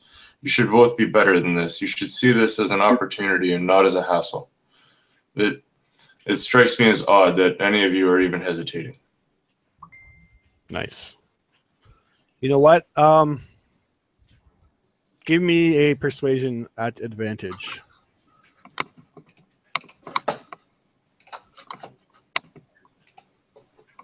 Okay. 19. So Morak kind of is like looking and like getting ready to write. And then as you kind of go into that, kind of nods, and he's like, I think I know what to do. I think you're right.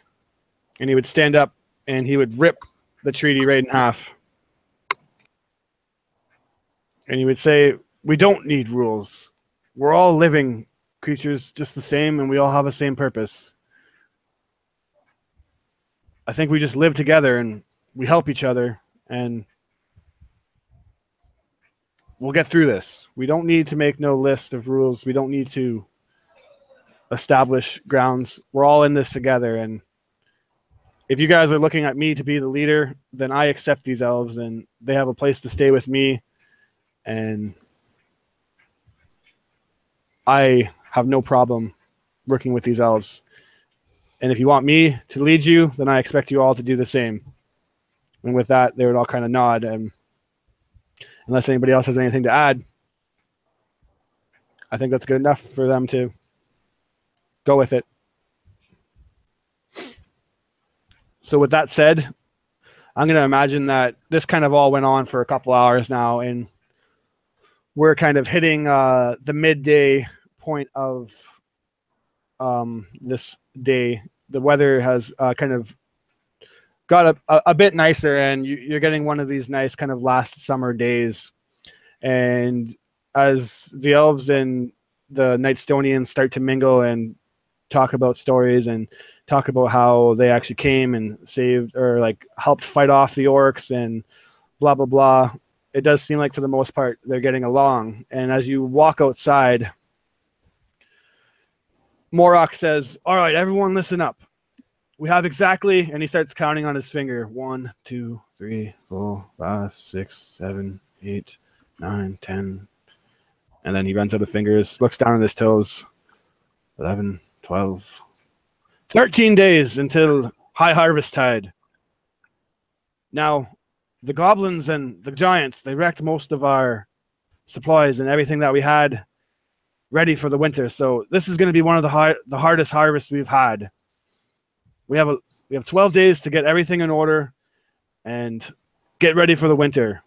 So with that, and he starts going into like all this list, and this is where we're kind of fly by the next couple of days. We're not going to go through each and every day, but basically I'm going to say that you each have a day to try to do something to make this better, with the interest of repairing the city and preparing for high harvest, which, if you don't know what it is, it's essentially like Fae Ruin's Thanksgiving. It's a day of harvest, or it's a day where all the harvest and preparation for winter kind of comes into a celebration. Most people thank the god Chante for a plentiful bounty, and she is the goddess of harvest.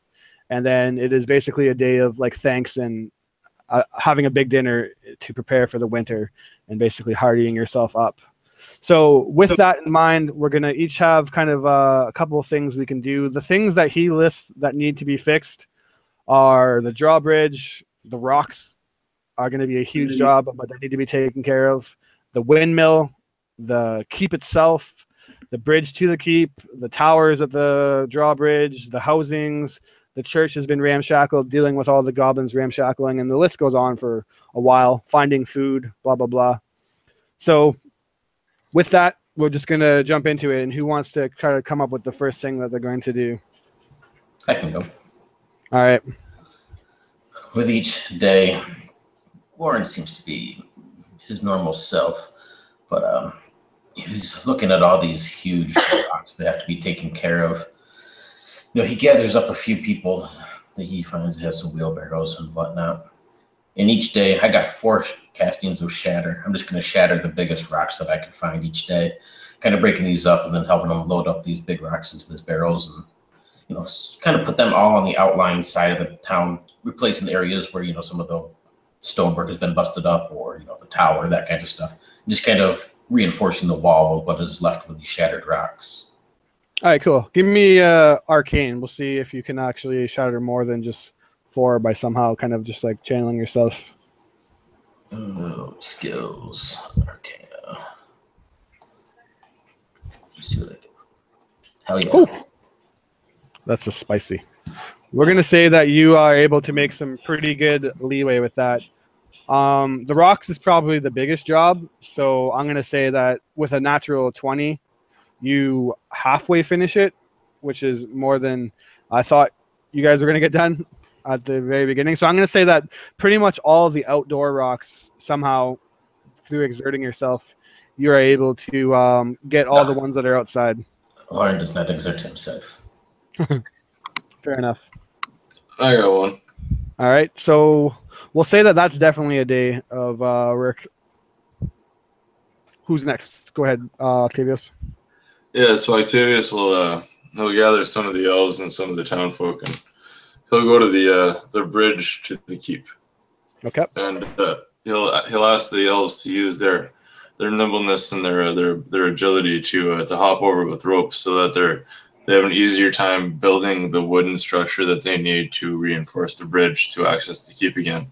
And hopefully he'll be able to use and direct some of the stones or some of the rubble that's left over after Warrendale's used it to help fill in the support columns for the bridge and make it a little bit safer.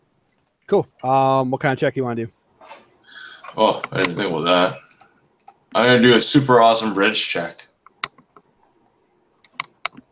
Are you proficient in bridge checking? I'll actually do an athletics check then for the nimbleness of the elves. Yep, sounds good. Not one. Oof. So yeah, you've for whatever reason. I have 2 inspirations, and I feel that since Octavius is so in depth with his technicalities on how bridge building needs to be done, but how wrong he is so often about the information that he thinks that he retains. He actually told the elves the wrong thing to do the first time, and they failed miserably at it. So with a little bit of rethinking on their part, realizing that maybe their teacher is wrong, they take it upon themselves, and if I can use inspiration, I'll roll it again. You can. Okay, right on. There you go, and you are able to build the bridge back up, luckily. All right. Does anyone want to take a quick break as we're going kind of into over an hour now? Does anyone need a break? Nobody? Then we'll continue going. Or go ahead. No, yeah, I'm never opposed to one, but I don't need one right now. I am going to get a drink, but I just finished my thing, so ha ha ha. Let's just take a quick 2-minute break then. Everyone go to the washroom and get a drink if you need to. I'm going to get a drink. All right, be right back. Yes, sir.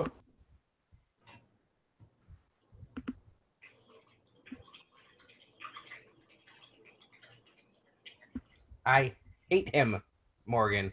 I hate him. I don't know what you're talking about. Whatever. Pain in the fucking ass. But, all right, I'll be back in a bit.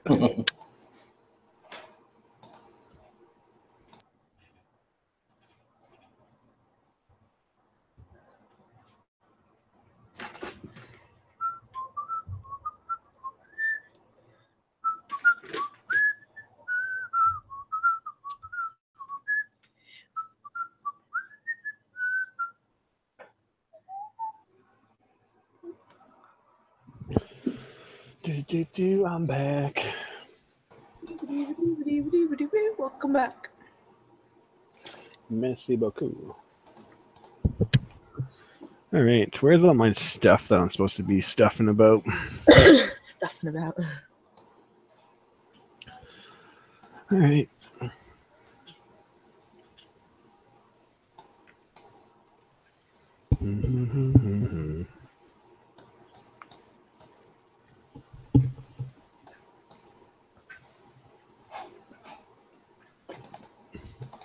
So how is everybody's weekend going?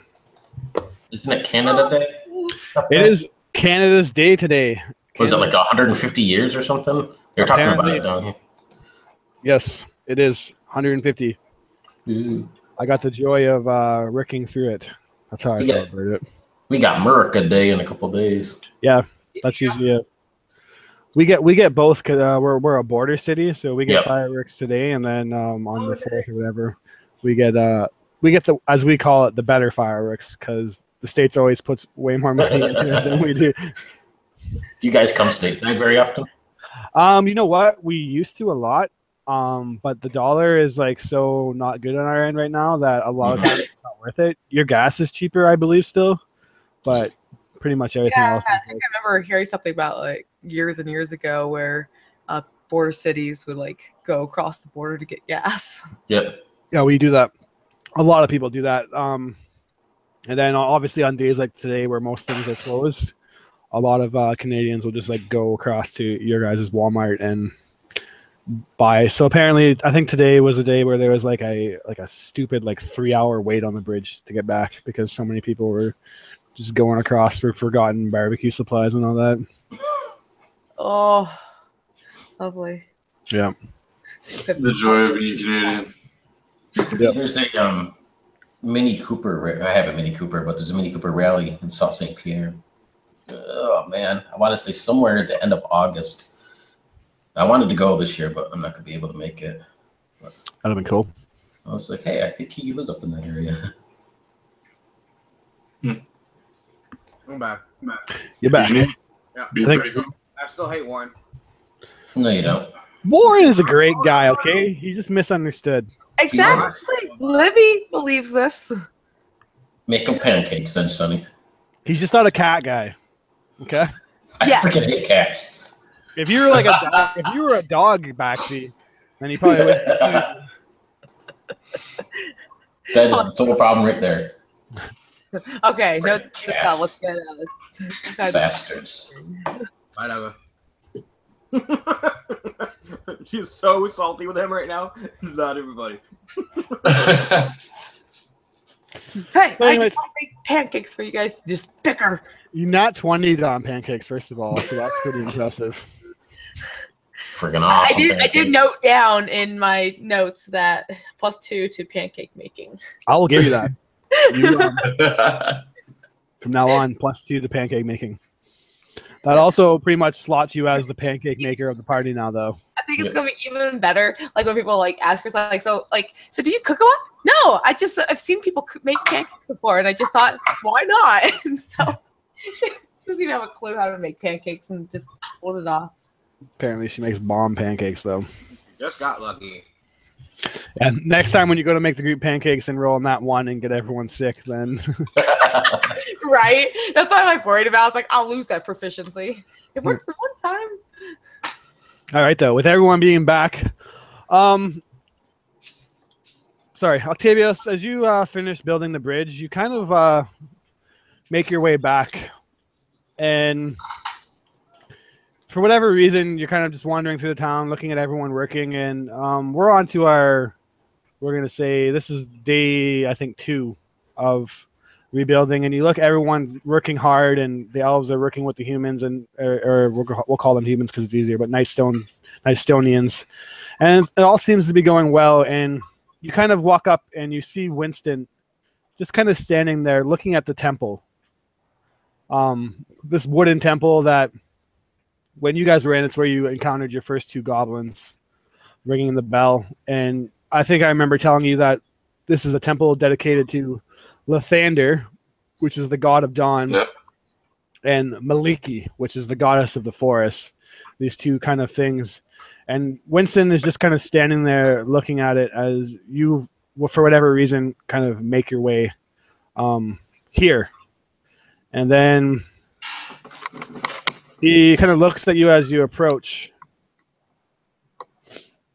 and he just, Octavius, how's the day going? Doing well here, and you? Well, I figured today would be the day that I clean up the church, but I just can't seem to find the motivation to do it. You know, LaDonna, she always took a liking to Lathander. At the beginning of every dawn, she'd always wake up and do a prayer and thank him for the light, and thank him for the day, thank him for the time that we had together. Would you like to gather the people and the elves, and we'll all reopen the temple for the forest and the people? And I'll try to do justice to the Thunder with a small Prayer before we start. He looks and he says, I think, yeah, that sounds good.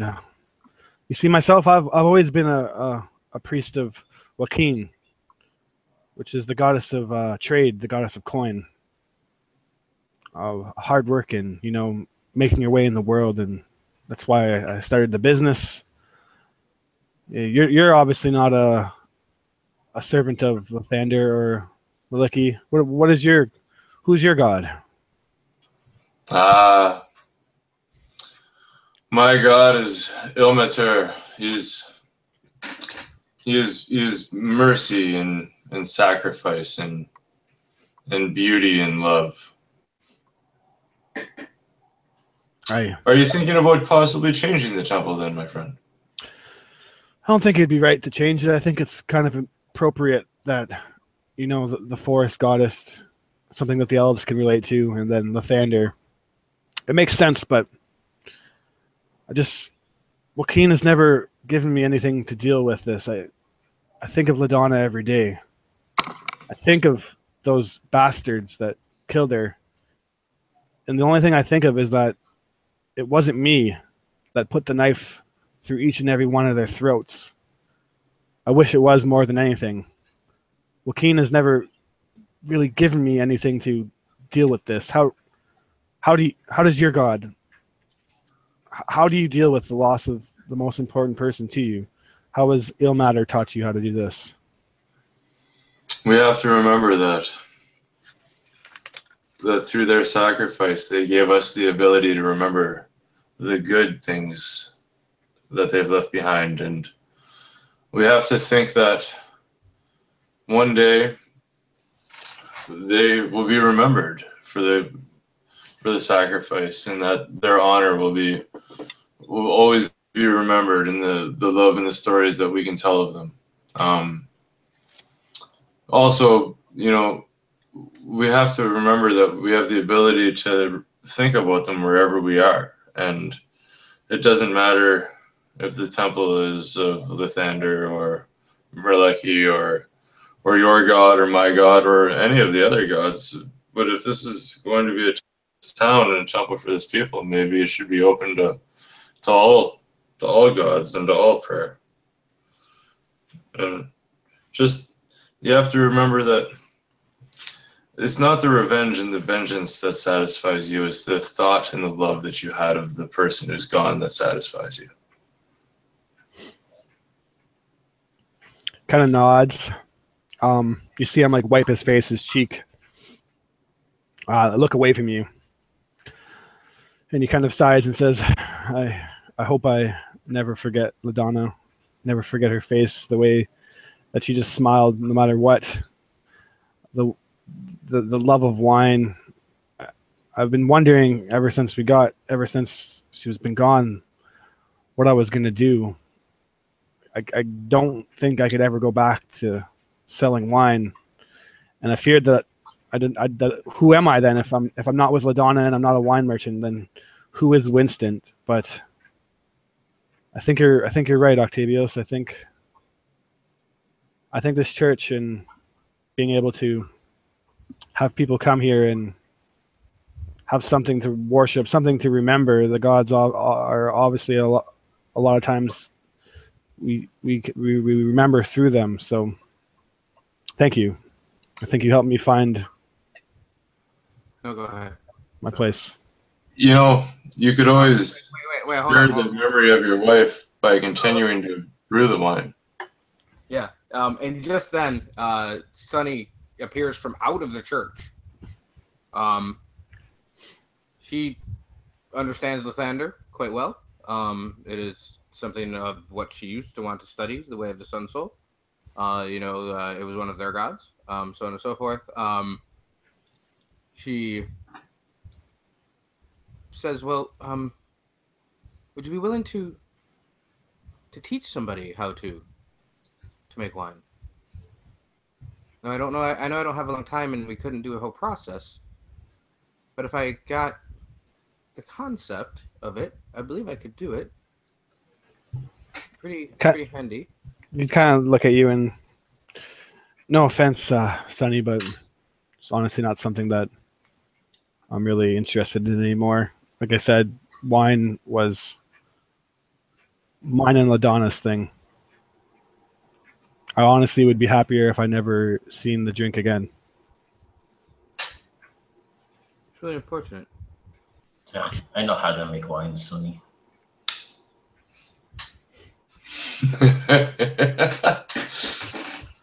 Very interesting. Octavius would find that funny. Yeah. Wonderful, Warrendale. We'll have to see if we can do that at some point. All right, so that's a couple things that we've established now. The rocks are mostly taken care of. The bridge to the keep is repaired. Who wants to go next? Sunlight would like to go next. All right, what you got? Seeing that of all the talk of the church and so on and so forth and the temple, she would like to. I'm assuming the rock that was in the middle of it has been removed. Yeah. And she has a proficiency in woodworking, so she Okay. would like to try to do some of the repairs that wouldn't be necessary inside the building. All right, go ahead. So that is going to be what do I roll for that?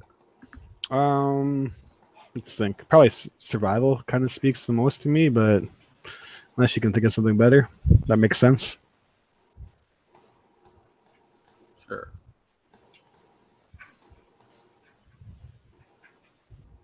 So we're gonna have to add 2 to it. Well, I can just put a +2 on it. +2, and then because we're having the proficiency, I would get +2 to that. So it happens. Not bad. Yeah, 12. 10 is enough to put it, or that's 12. Yeah, that's enough to repair the kind of roof and damage and whatnot, so that the rain will stop falling in when it does rain.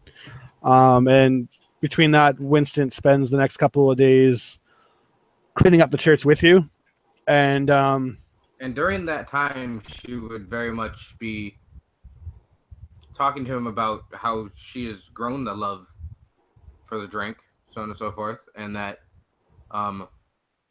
never begging, but definitely pleading to him to share the knowledge. You don't have to make it with me, but share the knowledge that I can start doing that myself. And then after you're done with that knowledge, you would have passed it on, and then you don't have to think about it again anymore, Winston. yeah. So basically, when you first met Winston, you remember that this guy absolutely loved to talk about wine. Right. Pretty much Yeah. all he talked about. If you were to bring it up pretty much now, you see his demeanor instantly change. And just at the mention of it, you can just tell that it essentially just hurts him to even think about it. So if you want to try to convince him, you can do a persuasion, but it would be very obvious that each time you bring it up, it's not something that he gets any pleasure out of talking about. Can I roll performance instead? In which way? How you? She's going to just use her passion, for the and the at this point kind of building need for it, and that with the growing need that she has for the drink, that that performance is becoming more. She's more talking in a. She sounds a little bit like an addict. So she's putting a performance on rather than trying to persuade him. And you're trying to act like you're addicted, or trying to hide that? She's trying to hide the fact that she is, with the interest of wanting to learn the craft. Yeah, so you can definitely perform to like hide that, but in order to convince him to talk about it, it's probably going to be persuasion. Okay. But you can definitely try to hide the fact, because obviously if you do come up with if he does see that you're getting addicted to it, then he'll have even less of a reason to teach you. Right. So let me hit that first, and then we'll let's see if I can fool him per se. Yeah. And I'll try to Maybe if you pass the performance, then the DC for the persuasion will be a little lower. Yeah, there it is. So yeah, you definitely you kind of come off as more like interested in the hobby than being addicted. Yeah, because my persuasion is awful. That's the only reason why We'll see. Not 20.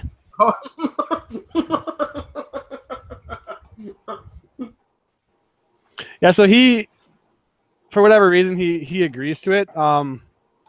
It's definitely a lengthy process. So he kind of gives you like basically like the techniques, but like I said, each time you talk about it, he's just basically remembering his lost wife, and you can tell that it's breaking his heart pretty much every time. So I don't know how far you want to push, but like obviously you can't learn how to make wine in one walking, but he will like kind of like walk you through the steps, which obviously, you know, she you know, if that's all he's willing to give is the process of it, at least you'll have some knowledge.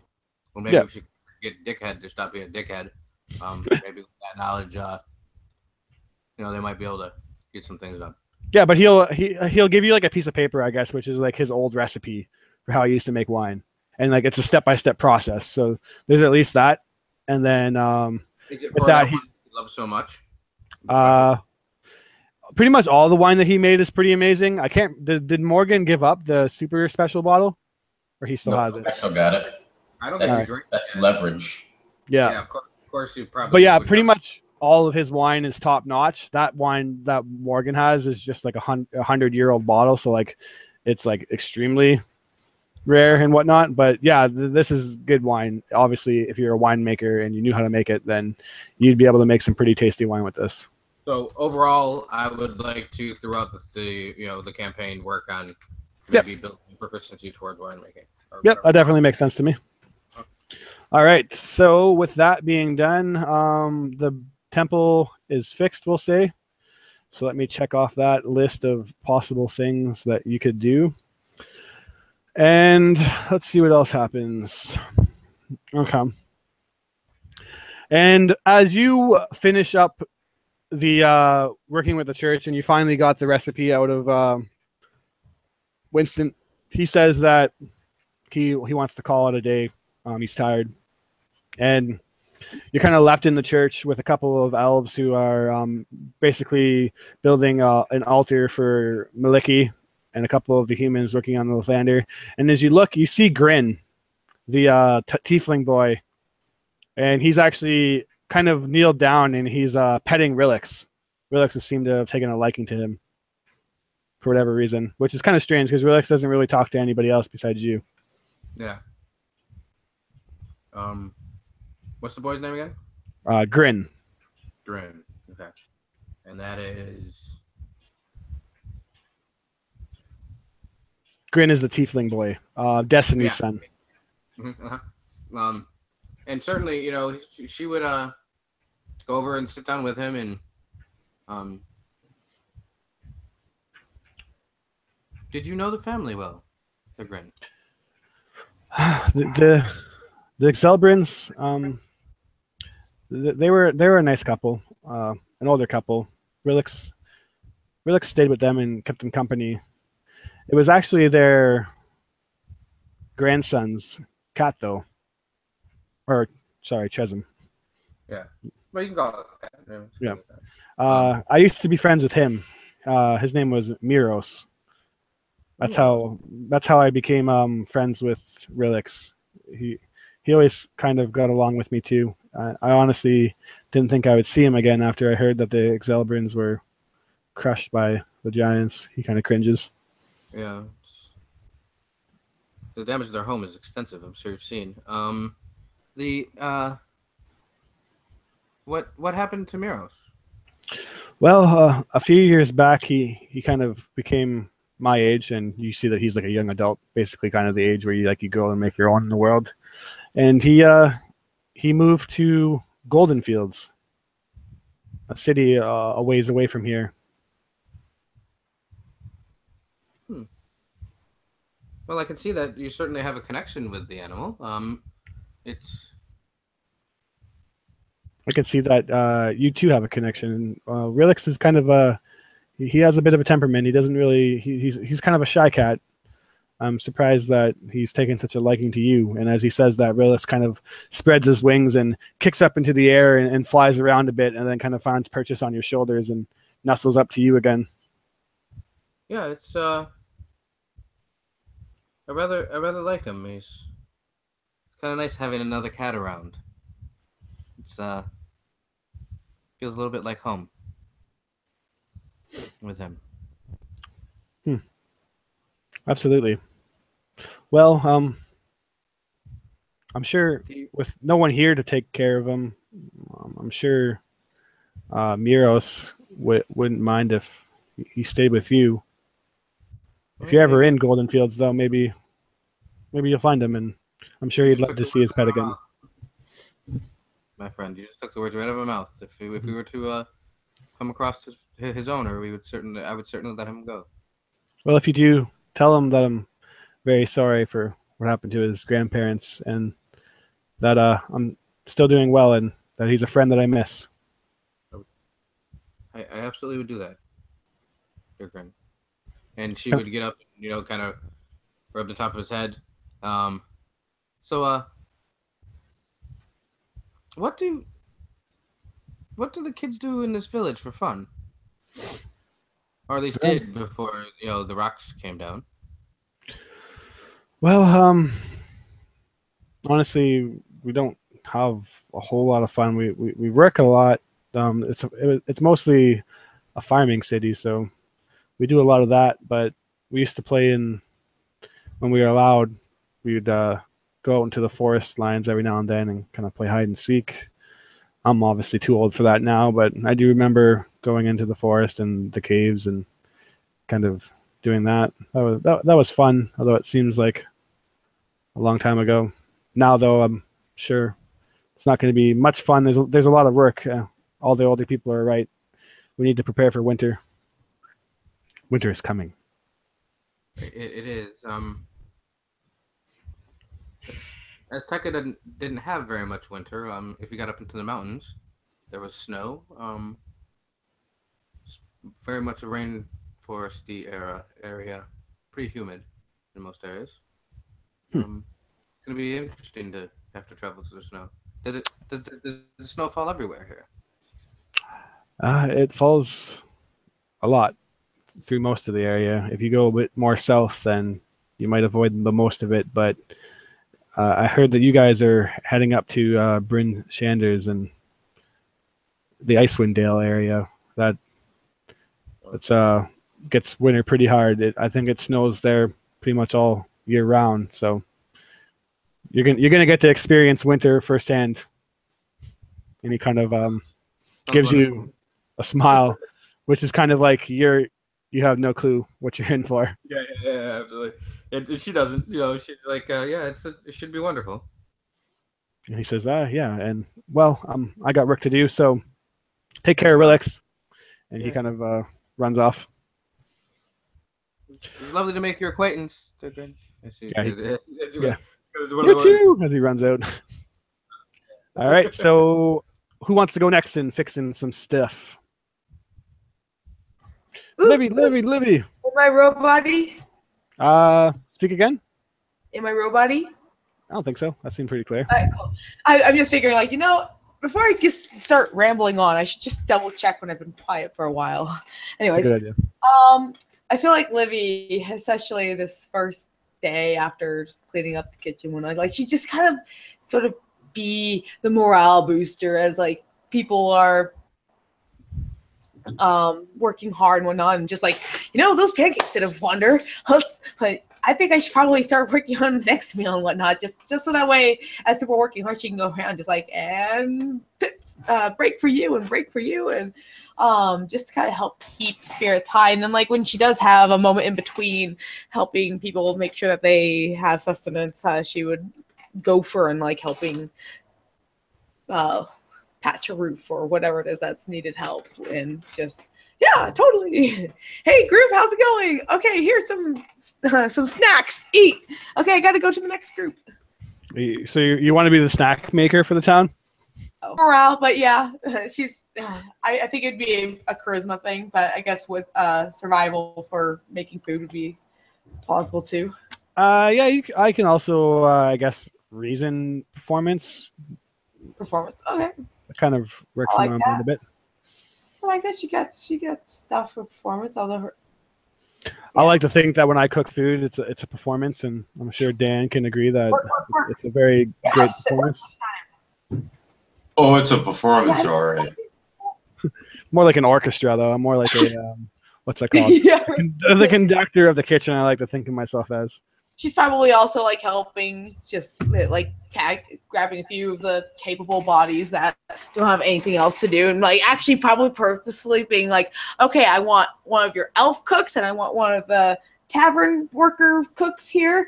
You are going to work with me because Yeah, and you actually get Enoch, the elven girl, to work with you, and you guys kind of go through, and with that role, you obviously make some pretty good snacks to keep everyone hydrated and bellies full and motivated.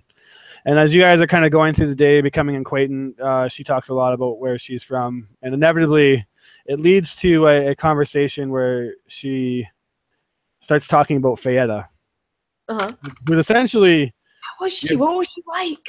the grandmother, and she tells you that Fayetta to her was very much like a mother. She never actually got to meet her real mother. And she tells you about how she was basically like the protector of their forest, and is what gave the Ardeep Forest and the elves the ability to use magic and take care of the forest, and how she was a very brave and wonderful woman that was just basically like a mother to everybody. Livy would add in just the little bit that she knew about her. It's like, yeah, my grandpa talked about how she basically saved him and his friends when they were taking on insert dragon's name. And yeah, she sounds like a wonderful. I wish I had known her more. I thought she disappeared or something. She's gone. And you would have liked her. Brought me here to meet her, and that was last night. Yeah. She tells you that you definitely would have liked her. And then she says that I can tell that you were really close to your grandfather. Yeah, he's the most brilliant man I've known. She kind of looks at you and kind of like kicks the ground, and she's like, "Can I ask you something?" Of course. She's like, "Well, can a dog bark?" You're close to him, and you obviously loved him. Yet you don't seem sad. I just feel like an emptiness now that Fayetta's gone. Like I don't have any. Obviously, I have my dad, but he's kind of the strong leader type. Fayetta was always who I talked to. How don't you miss him? In a way, yes. But I think that's where he was always meant to be. And I know where I can go back to him. I don't plan on staying away forever. I have a mission to do, help this town, make sure that you guys are taken care of, head off to find Harshnag, and hopefully after everything's said and done, whatever this problem with the giants is, when it's solved, I'll be able to come back and visit often and maybe take part in making sure that the forest is restored and healthy once more. She asked you if you're nervous. You're traveling really far north, I hear. I never understood how people like you could be so brave and just go out into the world. Does it make you nervous? I guess not. I never really thought about being nervous. I'm excited for my story to be made. I don't know. This grandpa always talked fondly of his adventures, and so it just was something that I've always yearned for. I want to have those things. Like, it sounds absolutely dreadful to say the least, but in the end, like, if you survive it, how great something. She kind of looks at you and shakes, and I think you're right. That does sound. Wonder if my dad would ever let me do something like that. She kind of thinks to herself and quickly comes to the conclusion that no, he absolutely wouldn't, but shrugs and thinks that she might do it one day anyways. But she asked you that if you do survive it, would you ever come back and tell me. Maybe we can both go to where they are, and I'm sure they both would love to hear your stories. Maybe we can all tell our stories together, like they both used to do to us when we were younger. I would love that. I'm already looking forward to that. And then she gives you like a big old hug and says, "Well, make sure you survive then." And I'm very interested to hear all these stories that you just told me about your I imagine you guys were talking for the day, and you're just kind of like all these stories that your grandfather told you. I can only imagine what you're going to come back with. And yeah, so you guys go through the day, and Coolio. absolutely. That puts us at who hasn't went yet? Has everybody went? Everyone's went. Cool. Yeah, everybody's gone. All right, so we'll say for the most part that you guys are doing pretty well. You passed all your checks, so for the most part, you do as well as you can for fixing up Nightstone, and it becomes pretty decent, if not habitable. And we'll jump forth to the day of High Harvest Tide, the day of harvesting, and basically a meal of thanks to Shantae, the goddess of harvest. Essentially the day before your actual journey is supposed to begin, and I imagine that we can discuss later what you guys have done, if anything, to prepare for it. But you're back in Morok's Tavern, Nightstone Inn, and it's pretty much all been repaired. And food, which I imagine now that Livy has kind of made herself the cook, has very much taken part of helping. And everyone sits around this giant table, elves, humans, halflings, tieflings, all the like. And although only 12 days has passed, everyone sits around the table as friends. And as the food is brought out and everyone is having basically a good deal, Morok says a prayer to Shantae. He thanks her for letting us repair our village, letting us find the food to harvest and prepare for the winter. He thanks Shantae for the new friends and the help that they received from the elves. And he thanks them for you guys for coming and essentially saving Nightstone, and not only saving, but going above and beyond and helping us rebuild and be able to survive this winter. I'm sure that she has brought all of this to us in some way. And we wish you adventurers a safe voyage, and that the winter is not too harsh on you as you travel the road, and that when you get to Bryn, you find what you're looking for, and that you do one day come back, because Nightstone will forever be indebted to all of you. And you all have a fairly pleasant meal, as this is supposed to be your last kind of day in Nightstone. Does anyone want to do anything? Just muck some big out. Like the Okay, when we get to such and such town, we should make sure we get clothes and like fortified clothes for going up north, because it's going to just get colder and colder, and blah blah blah blah blah blah blah. Details this, details that. Yes, Yeah, and the only thing that Sunny would be interested in is getting to a larger city, to either help repair her broken comma, and or go through the plan that you and I have, obviously. Yep. Me and Chris. And you know that Waterdeep is fairly close, and that's kind of where essentially kind of where you're from when it comes to when you first got here. That's where the temple of the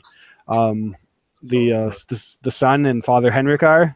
You know that you're probably, I don't know if you've completely given up on that order, but you know that being on a pilgrimage, you're really not supposed to go back to that city until you're done.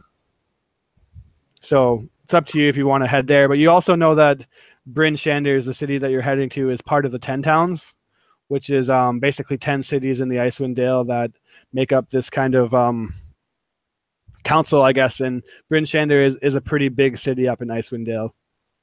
And you know that they have lots of kind of markets and stuff. So yeah, certainly with knowing that she's much better of a warrior with both of her weapons.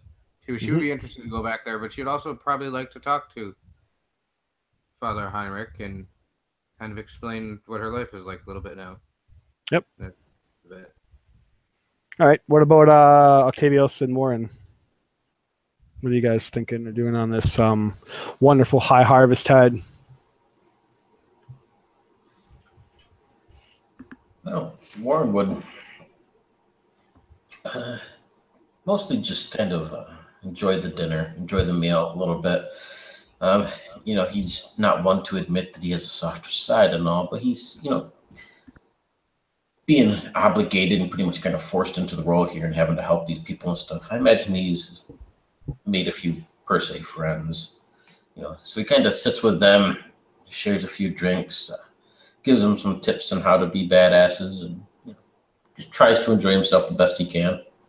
Yeah, I imagine you make friends with kind of a couple of the, we'll call them like the troublemaker kids in the neighborhood, and you've kind of given them like a couple of like sweet pranks that they can do and whatnot.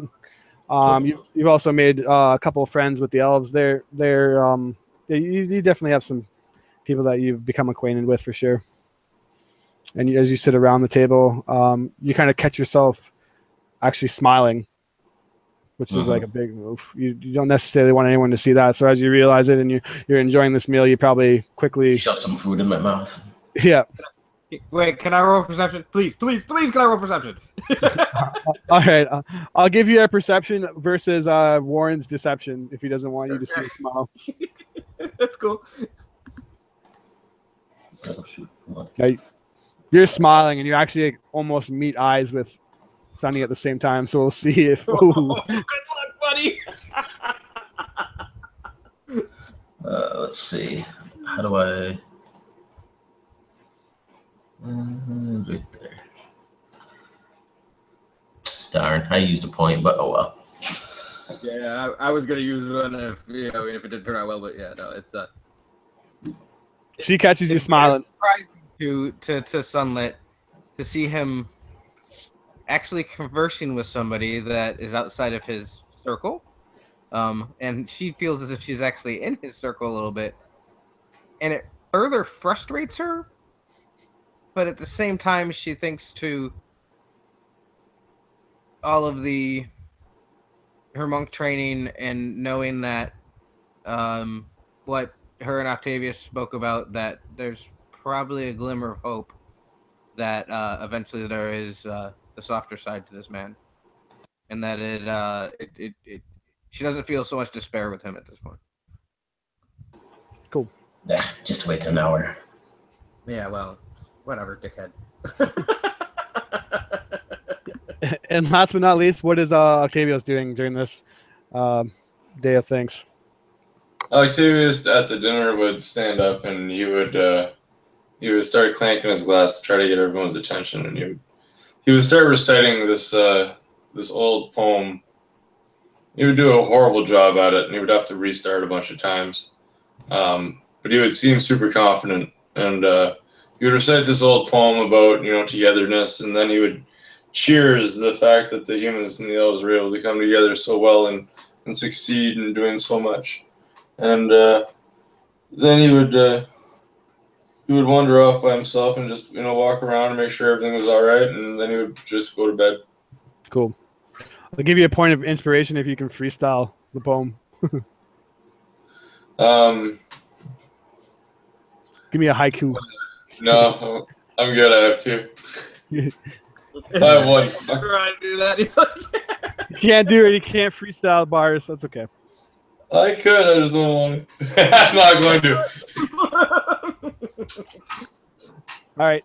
Well then, yeah. You guys all have like a nice day, a nice meal, and through the week or through the 12 days. So basically, a 10-day and a couple.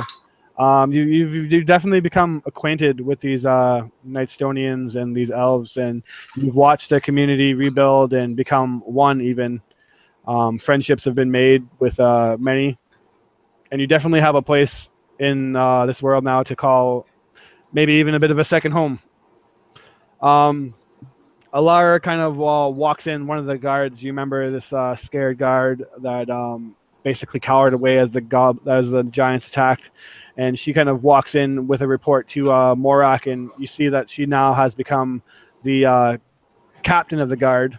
And throughout the days, she's actually been training guards to actually like learn how to fight. And I'm sure that she's asked a couple of you for techniques through the days.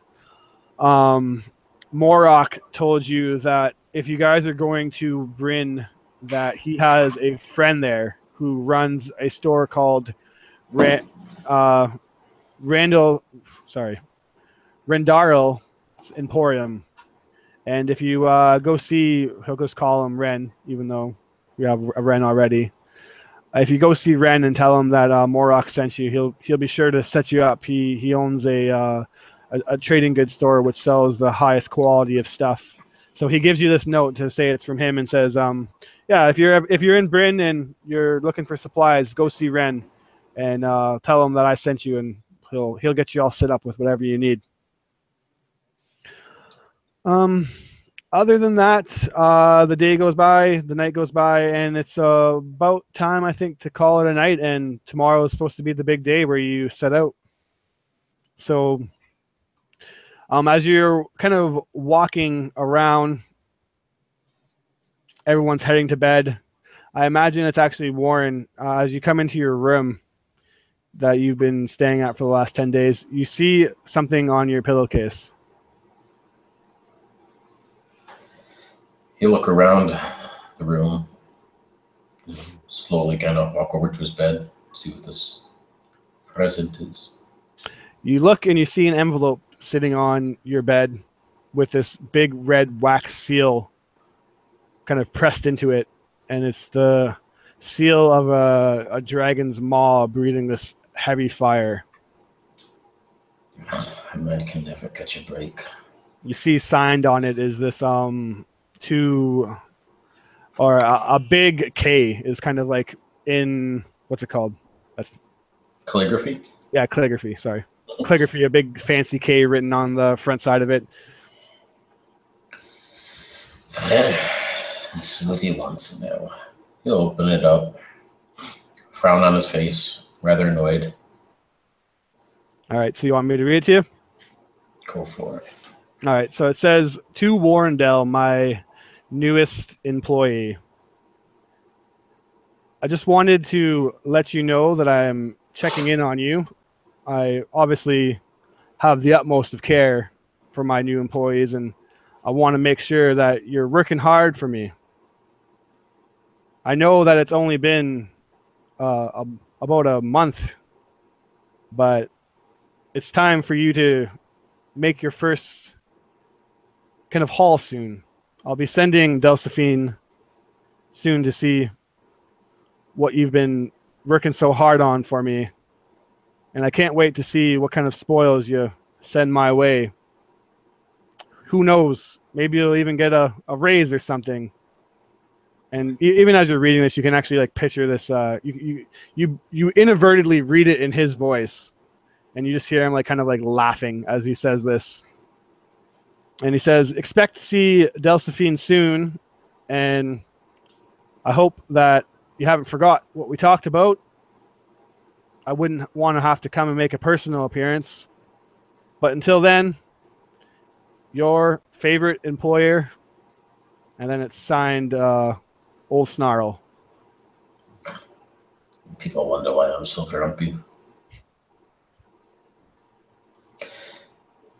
He'll fold this up, kind of smack it in his hands. If you look out this window at the sky, man, he'll take out a die that he's been carrying around and roll it across the table. Looking at it for a moment, shrugs, puts that away with his note back into his bag, and heads off to get what sleep he can. You realize that as you're doing this that someone's behind you. Of course there is. What do you want? You look in as you see it. You see Ron the elf, and I'm sorry, Warren. I didn't mean to intrude. And this is kind of where he sleeps. You sleep in the same room. Obviously, his bed's on the other side, but he's kind of made his way in. He sees you kind of tuck the envelope away. I didn't mean to walking in on anything. Hopefully, it's okay. Mm. Did you enjoy the dinner? Excellent as always. Indeed. So you guys, you're heading out tomorrow, huh? Seems to be the case. What about you? You staying here? Yeah, well, I have to take care of my people, and since the Nightstonians have welcomed us, so I almost kind of feel like they're our people too now. So who knows? Maybe this is something you guys you've put an end to something that's much older than you or I. So that's something. Wasn't me that did it, but I'll do what I can. He nods. You're different than your friends. How so? Well, first of all, you're clearly a man of secrets. So I don't mean to be nosy, but clearly you kind of tuck that letter back in. Do your friends know about that? Do they need to know? I have no clue. It's just Best not to ask. you seem different. Livy, she has the whole world in front of her. Octavius, just seems to care about everybody else, and Sunny, she seems pleasant usually all the time. And then you're a bit of a grump. So you don't think I'm pleasant? Well, I get the same thing. I'm obviously considered the grump of my tribe, so I get it. It's just I don't get what a man like you, a man who seems out for himself, what are you doing with these guys? Well, I have no place to call home. I just travel. I do what I can. I make a living, and hopefully I'll die happy. Is that the kind of man you are? Just a man that just makes a living? Is this the kind of man that you are that makes a living like this, or do you ever think you're gonna make something more of yourself, Warren? You have great abilities. I've seen them. I've seen what you've done with the rocks. You've come back from the Feywild. I know we've talked about this, and not many people can do that. It seems like such a wasted potential. It's all Octavius. He brought me back. I just followed the path. You can tell yourself that, but I think I've must be honest. Don't think I've accomplished anything in my life. So I just go through the motions and hope to catch a break. Kind of laughs. That's fair. That must be your human side, just kind of living each day as it is. I can see that you have some elf in you, though. And well, the way we kind of live it is there's a lot of days in our lifespan, and although you don't have as many, there's still a lot more days ahead of you if you make the most of them. You see, the thing that confuses me the most is you claim to be just a man of yourself, a man that's out just doing whatever he does just to do it. Yet, all three of those good people, did everything that they could to save you. So obviously they see something.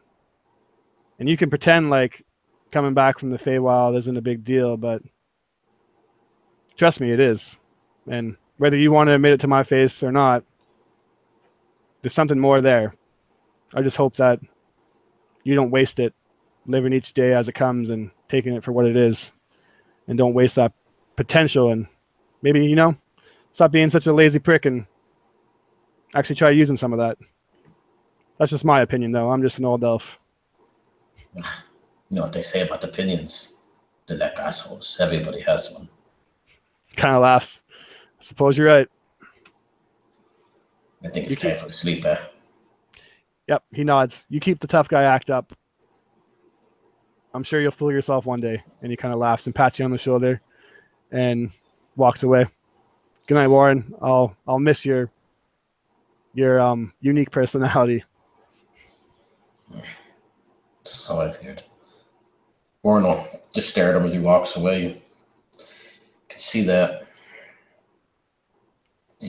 maybe confusion, maybe self-doubt, something, kind of glimmer on his face for a moment before he kind of feels his back pocket where he has this envelope. He just walks over to his bed and lays down. Cool. You all kind of fall asleep. As you're sleeping, one person gets woken up in the middle of the night. It's actually Octavios. You hear a tapping on your windowsill from outside. And at first, it kind of just sounds like a tree. It's kind of like bouncing against the window in the wind. But as it wakes you up and starts to annoy you, you realize that there's no trees by your window. At that point, Octavius would just leap up quietly, stealthily, mimicking Sunlit as much as he could, and just be like, "What? Who go there?" And then I'd look at the window, and I'd try to move over to the window, and I would stand as far away as I could and try to see through it, and then I'd move closer, as close as I had to get to be able to see through it. So it's pitch black. So basically, unless you light something up, you're not going to really see anything. I'm going to move my face all the way to it now, and I'll put my hands up in front of my eyes, and I'll press my face onto the glass. And as you do, your face presses up against this green, wrinkly, kind of like disgusting looking yellow teeth, big buggy eyes, and these pointy little ears, and just this like gross, almost kind of like greasy stubble. And you recognize it as a goblin's face. Do I recognize the face of the goblin? You do. It's the goblin named Vark, the one that you let go. I would immediately like to see if Sunlit was around or if I woke her up. And if I didn't, or you can just say that you didn't. I'm sure that you probably could roll out of bed quietly. All right. If I didn't, I would try to make my way outside and talk to him out of range of Sunlit. All right. So I'll say you do. Cool. What are you doing here? That's probably a pretty good idea. He says, Vark, come back to warn you. You saved Vark, so it's the least thing Vark thinks he do. Maybe, well, how you save? Do right? Okay, Vark. What's going on, buddy? Well, my brother, Hark, he is very angry that you killed all the goblins and his ogres. We thought that, I'm sorry to say this, but we thought Hark was one of those ogres and goblins we killed. He shakes his head. No, you didn't kill Hark. Maybe he snuck away, but you didn't. No, Hark, very mad, very alive. He's looking for more people to fight and has sworn to kill you back, like you killed all of his goblins. Is he having much luck getting people together? He shrugs his shoulders. He just found me one day. I got lost and ended up back at the cave, and he beat me really bad and asked me what I found at Nightstone. And Vark not a very good liar, so Vark's sorry about it. Told him about use. That's okay, Vark. I'm sorry that he beat you. You see that he has like one like super blacked and like it's like bulging disgustingly, so like it looks like his eyeball's about to pop out at any moment. You probably suspect that eye doesn't have any more vision in it. I would cure wounds on that. All right. Yeah, looks a little better. I'll heal up the little fucker. He's like, at which point I'll say, go ahead. No, you go ahead. He's just gonna say, well, Vark did his good, so we even now. You saved Vark. Vark saved you, right? Yeah, Vark, that'll do. Was your brother still at the cave, or is he moving on? He went out to find people. He said that he's going to get a whole army and he's going to find you and kill you like you killed them. Kill you back. Well, you be safe, man. Try to stay away from your brother and try to stay away from anybody who might hurt you. And thanks for the heads up. He shrugs and he holds out his hand like in confusion, like he wants to. He thinks that he's supposed to shake your hand at this point, but he's kind of like holding his arm. He's holding, first of all, the wrong hand out, and then he's just like, "All right, Vark, you even?" Yeah, I would hold the right hand out, and I would offer it to him and say, even. And then he would take his left hand and like awkwardly turn it so that he's still shaking your hand with the wrong hand, and then kind of just gives you like the dead fish handshake. Like as you hold it, he just kind of like his hand's limply there. It's the saddest, most awkward handshake you've ever received. All right. I would. Yeah. I'll just deal with that. That's good enough for me. He looks very proud of it though. Like he just did something incredibly smart. I'll give him a little pat on the back and send him on his way. All right, and he's like, Vark's gonna sneak out here because he doesn't think anyone would be happy, but Vark glad that he told you, so that when Hark comes and kills you, at least you're not surprised. Farewell. Thanks a lot, Vark. See you later, bud. And then he kind of scurries away into the night. I would wait till the morning to tell everybody. If nobody's sleeping yet, I tell them. But if they're sleeping, I'll wait till the morning. Yeah, I imagine it is very late in the night. But if you go back to sleep and wake up, today is the day that you guys are supposed to leave. That'd be the first thing I mentioned. I'd be like, hey guys, I spoke to a friend last night and said that in the cave there where we saved all the people, we might have left one or two goblins that are kind of upset at us and they might be coming after us. So it might be good to keep an eye over our shoulder or, ear to the ground or something like that. We might have made some enemies already. Wait, what goblin are you speaking of? Oh, it was like a little bird told me something we might want, Psh. Birds don't talk, Octavius. Some do. Livy would pipe in. Snurgles definitely talk. Yeah. I saw a parrot once. Livy would be a bit concerned about this. Like, so,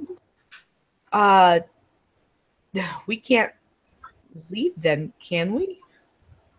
Because if we leave, I think we're still here. No, I'm pretty sure the way that it sounded, okay, fine. And I'd look at Sunlit and I'd be like, Vark showed up last night. Who? Wait.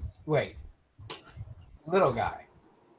Yeah, and he told me that his brother Hark was still alive and he's trying to gather an army. I don't think it's happening very fast. So it might take a couple of months before he gets enough guys to come after us, but he's coming. Wait. That we're leaving though, because if we're gonna be way up north in a few months, and that means this town's gonna be targeted. Well, I think with the elves, they'll be fine. They'll set up the fences and, Well, I definitely think you should let the town know. Yeah. Warren will look. I think with the singular mission, they'll come after us and not the town. You Well, we better make it remember pretty doggone obvious where we're headed, so that way they do follow us. you remember when you wouldn't let me kill him? He was just a good favor to us. He gave us a heads up. He just paid his debt. You were gonna lose that fight anyway. I had bets on you. Wait, on me. She looks at Warren. Warren looks at Octavius. Oh, okay. I was like, I could have crushed him in a moment. Yeah. Octavius was back to work. You didn't let me, Octavius. It was a good fight. I had him. You know it. Anyways, so then yes, I think we should let the elders know. And then I would like to be on. And then she pulls out her comma and puts it on the table, the broken one. It's the first time Warren's seen it, and the others may have heard her talk about the fact it was broken. And then she shows them that there's a major fracture right near where the wood and the steel of the blade is, and that it does look like if she was to use it again, it would break. This is not something that I can. Your karma doesn't define you, though. No, but do you not want to use your sword? I'm being silly. I'm trying to pull a Moana quote. Oh yes, I see what you did. But I mean, she. But I'm gonna say you said it, and because you did. And she looks at it at Livy and goes, well, I actually have a different plan for this. So, would you mind traveling to Waterdeep on the way to our? That's actually on the way, and we say hi to my folks. I have a bit of business there. I think that I should talk to a friend of mine, the only person I really know here in the Faerun, and here on the Sword Coast, as you call it. And I'm sure that there I could get with a blacksmith of sorts and probably fix actually build what I need. Yeah, no, that'd be brilliant. I need to send word anyways to my folks, and well, what better than just to go do it in person when we're there? Oh, you're from Waterdeep. Yeah. So we'd have a place to stay when we're there. Yeah. It would be more than enough room. It'll be wonderful, and I wonder how Daddy's invention is coming along. But yeah, there should be plenty of room and food to eat, and we can. What do you think, Octavius? Yeah. Is that a stop you're willing to make?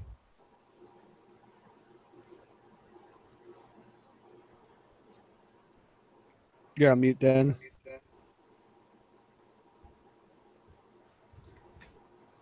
Might be gone. Might be AFK. Yeah. I'm sorry, I missed that. What's that?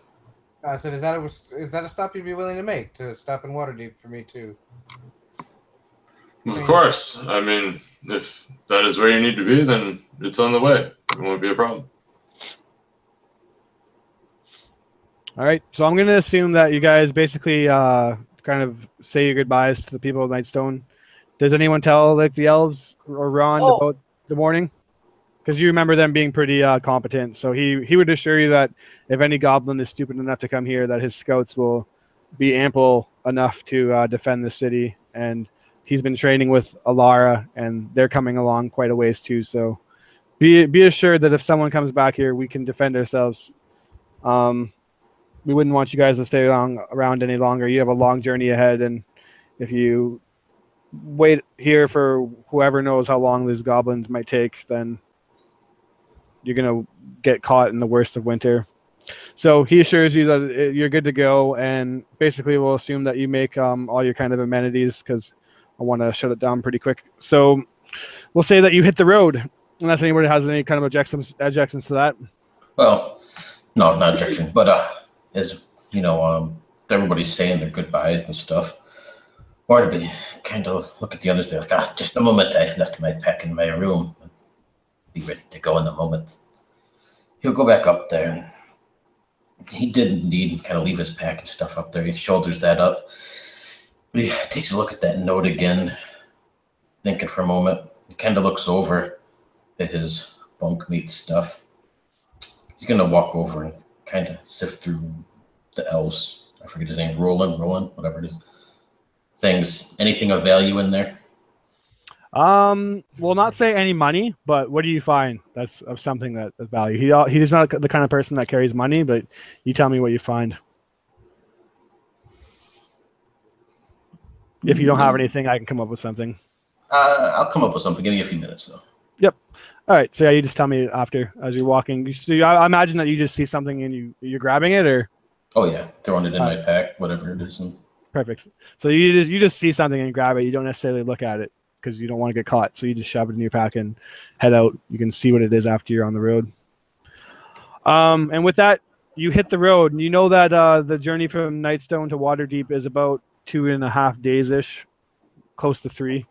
So you got a lot of time to make. And the first day goes by relatively pretty smooth. Although as you're walking down this high road, it actually takes a little while. It takes you half the day to actually get to the high road, but you're making pretty good pace. Everyone's kind of eager and happy to finally be out of Nightstone and finally get like a real journey going. As you make to the crossroad of Nightstone, though, you see something that kind of strikes you as odd, and it's basically like right in the center of this road, a huge indent.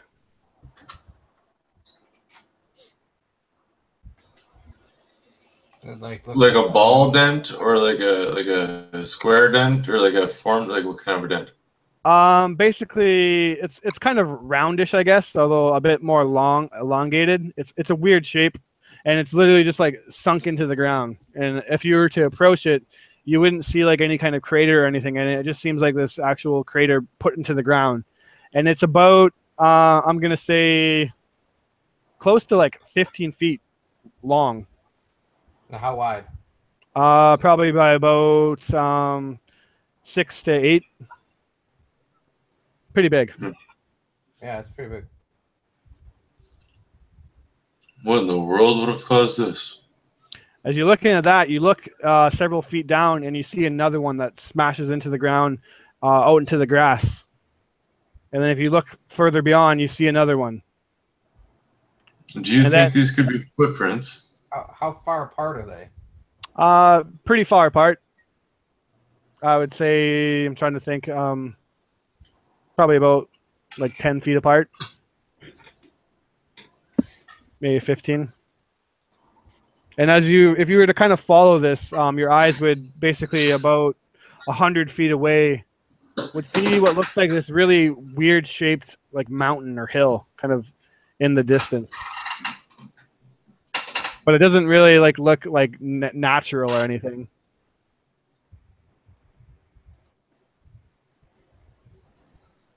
What do you guys think that is?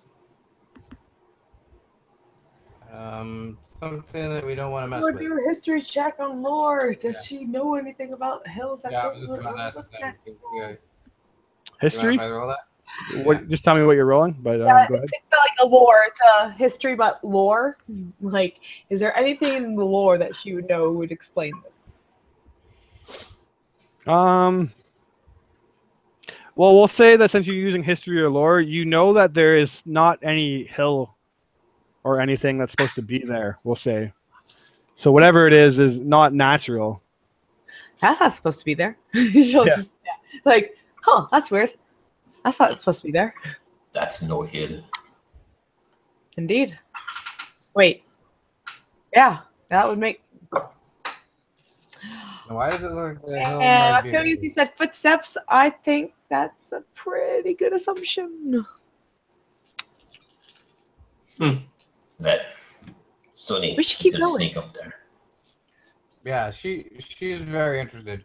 Can I roll stealth to see Yep. if I can Go ahead. up there?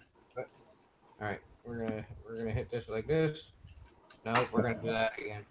So I'm gonna use a point of inspiration to do that. All right. Is that your first one you used? Yeah. Yeah, that's the first one I used today, and I still have 2 left. Cool. I've been kind of stockpiling them joints. That's not too bad. 16's pretty good.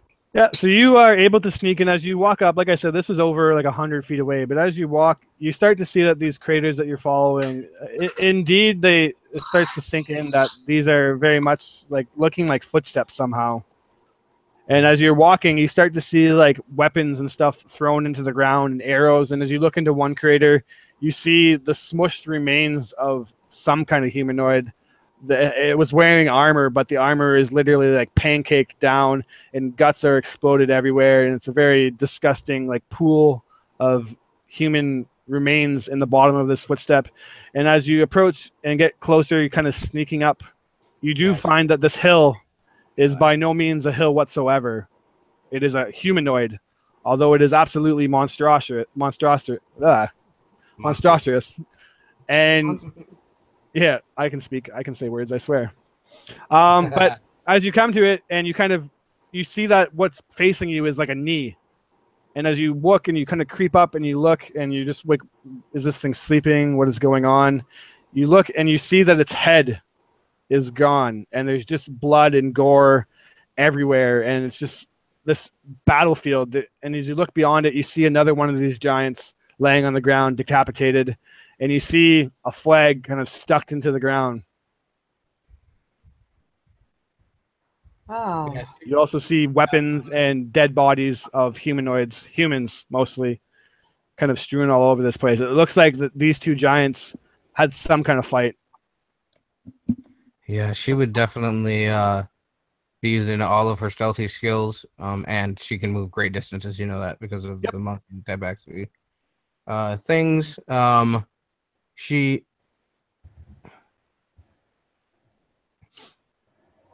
would definitely. All right, can I roll perception to see if I see anything that looks like it's alive around? Go ahead. All right.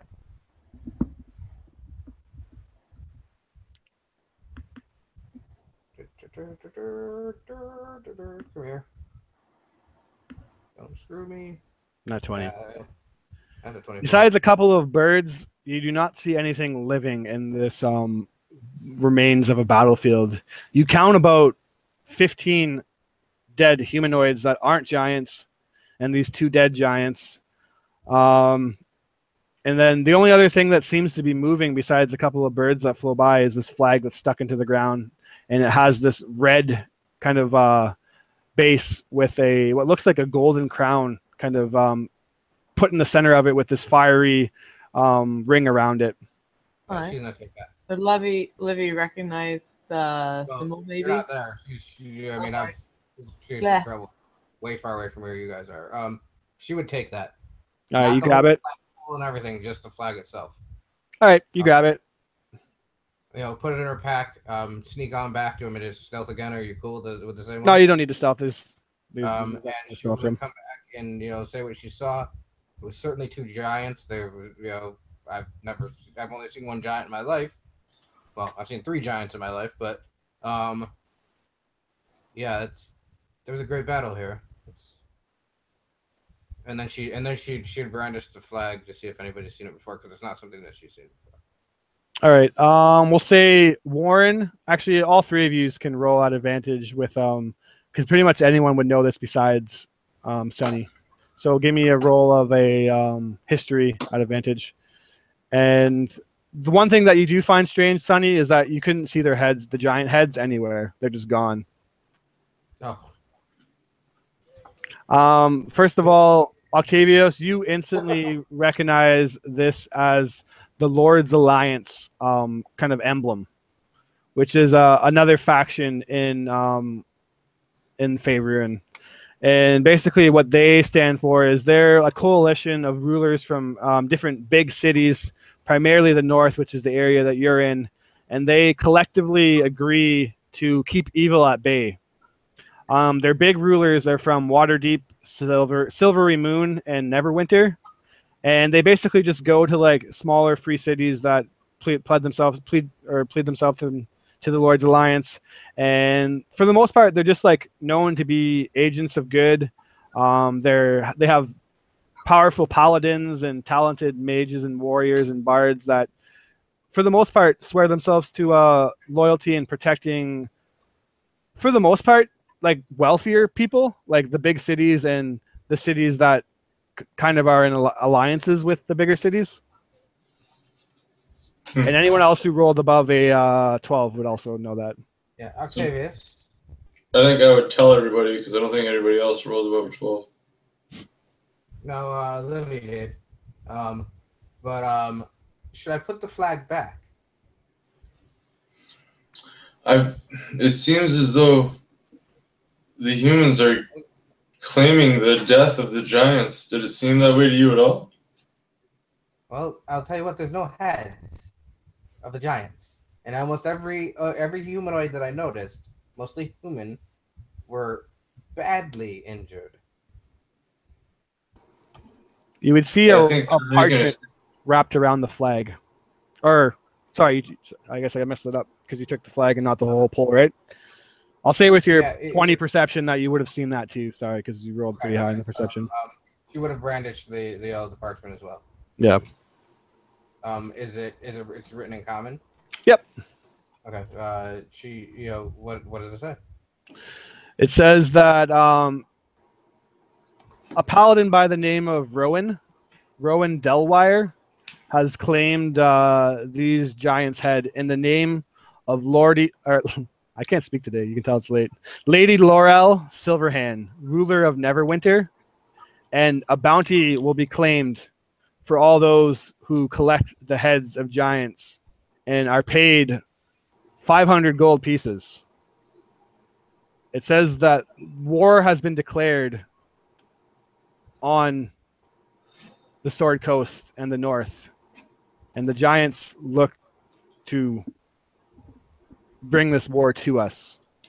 Lady Laurel has made a stand against that. All those who are brave and strong enough to take down giants can claim this reward at any Lord's Alliance headquarters.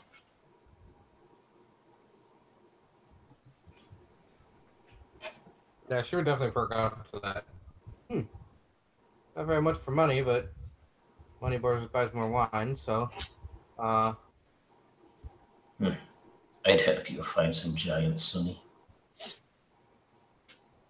and she snaps her head to Warren. You're gonna help me with something. That's wonderful, Warren. What I'm wondering is why the war on giants has started at all. Well, the only giant that I've ever met her name was I guess it doesn't matter what her name was. She was, I think I told you guys before, she was the daughter of the water giant people. I didn't really. She told me all these things, and it was so many days ago. It's kind of confusing, but it's I really liked her. Ceresa, and then it comes to her. Ceresa was so pleasant for such a large person or being. But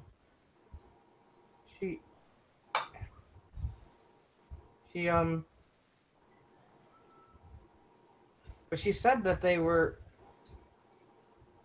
that all the giants, they don't get along, and that her father was one of the most paranoid one of all of them. That I met him, and he wanted to kill me. And he was very angry with the fact that Ceresa wanted to be friends with me. I don't know what's going on here. This is very strange. Octavius, as she's kind of talking to you, you look around and you notice that you're kind of overcome by a shadow, which is strange because today is a day where there's no clouds in the sky. You remember, it's basically a completely blue sky. But for some reason, all of a sudden, a shadow just pretty much with Sunny's back to you, and she's kind of telling you all this story. You just see the shadow kind of come over you guys and start to like wash across you. I think I would immediately freeze up and look to my companions and try to get their attention with body motion and just continue to like nod my head up behind me, like, look behind me, look behind me. Please tell me it's just a fucking cloud. As everyone looks up, it is a cloud, an absolutely enormous billowing cloud that, although is the only cloud up in the sky at this current time of day, is thousands of feet overhead. Although as you look at it, Warren, you could swear that there's a tower perched on top of this cloud. And it must be hundreds of feet tall. And strangely enough, it looks like there's a pointy wizard's hat sitting on top of it. The cloud drifts closer now. And as you look at it and kind of just think to yourself, like, what the hell's going on? From the base of it, stairs start to form, these cloud stairs, and they start to descend thousands of feet down towards you guys until the cloud literally forms this staircase that basically stops right in front of you. Oh. That's the strangest thing I've ever seen. Well, I'd say that's one mighty invitation. Is everybody seeing that? Everybody's seeing She's that. just like ogling over it, like, this is way cool. And she's like, I'll go up first. Wait, you want to go up there? It seems to be an Oh, invitation. clearly. Yeah. Well, I'm not sure if it's just meant for Tavius, but if all of us can go there, I'm curious to see. Okay. Like, She's very apprehensive. let me recall anything about clouds and stairs. Yeah, exactly. It's like, this is the weirdest thing I've ever seen in my whole life. Okay. Yeah, 23. What does that get her on lore? Didn't somebody tell us that cloud giants fly around in towers and clouds in the sky? They sure did. Somebody did, yeah. They It's seeming cloud giants. They have heads. Don't we think the cloud giants are the ones that ruin Nightstone? I think Octavius would look at Warren and he would start climbing the staircase as he's just staring at Warren's face and kind of smiling, and then he would look to Livy and he would just continue to climb the staircase. Oh, And as you start to climb the staircase, bathroom. What is this tower of steps? What? Yeah, Warren would follow if this is basically what it looks like from the outside, what you guys see thousands of feet up in the sky. It's a very strange looking thing, obviously. Oh, indeed. Yeah, You guys start to climb, and you notice that the stairs are by no means made for like people of your size. They're big stairs, so they're a bit of a pain to climb up, and it takes you a sizable amount of time. So like several minutes, if not close to an hour, because you're climbing like thousands of feet, or like 1,000 feet into the sky. As you look down below, the remains of that battlefield are just like basically little dots now, and the wind is just blowing harshly, and this cloud just seems to be stationed there. And as you're climbing on these stairs that are completely made of cloud, for some reason they're solid. And as you climb up, you get to the top, and there's this grand archway that just seems to be sitting there at the base of this tower, and these giant doors just kind of open up, almost welcoming you in. Octavius would tell a quick story about hearing about something similar with beanstalks and how crazy it was, and to be on guard because he would have read it in the history books and he would have thought it was serious. You finally make your way to the top, and as you step onto this giant cloud, it too has a very solid state. Do you approach the doors? it wasn't a history book, Octavius. It was a child's tale. Huh. Hmm. And then, yeah, I'd go. As you approach it, you would see that the first kind of archway opens up to this empty vestibule. Although it is very massive, there doesn't really seem to be anything in this kind of entranceway.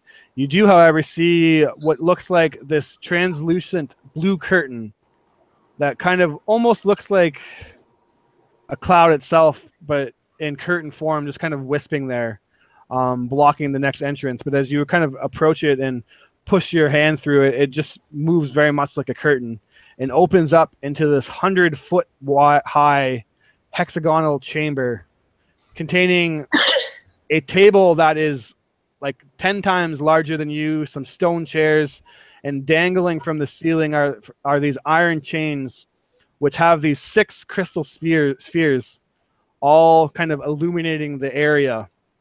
As you're looking around and it seems empty, you kind of like look up, and the tower kind of climbs up 100 feet, and you see this opening that slowly starts to open.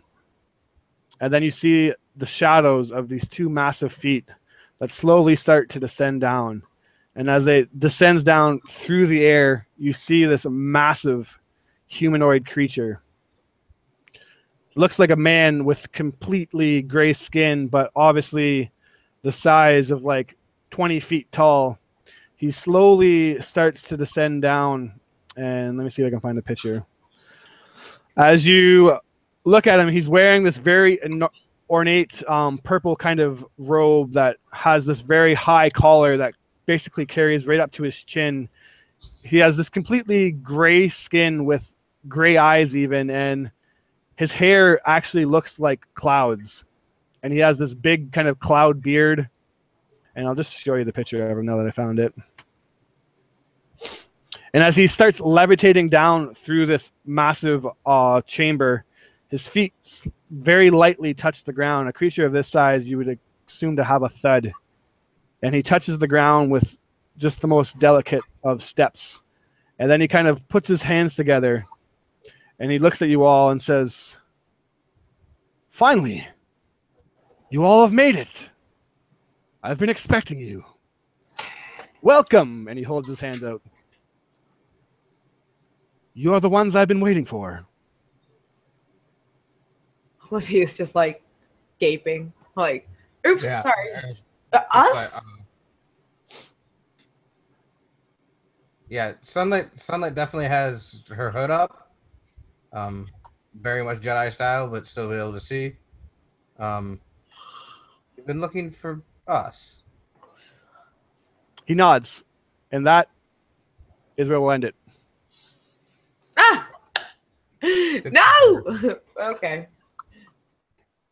It's late. I went beyond the time that I usually wanted to go, so we'll end it there. All right. Yeah, no, very cool, man. Cool. First Giant, woohoo! Thanks for playing, guys. I had a lot of fun. I'm sorry there was no combat or anything, but you guys all role played super well, and I decided to just cut the combat out for a later time. And hopefully that's cool. Oh, All right. Until next time, we'll talk after whatever, but see you guys later.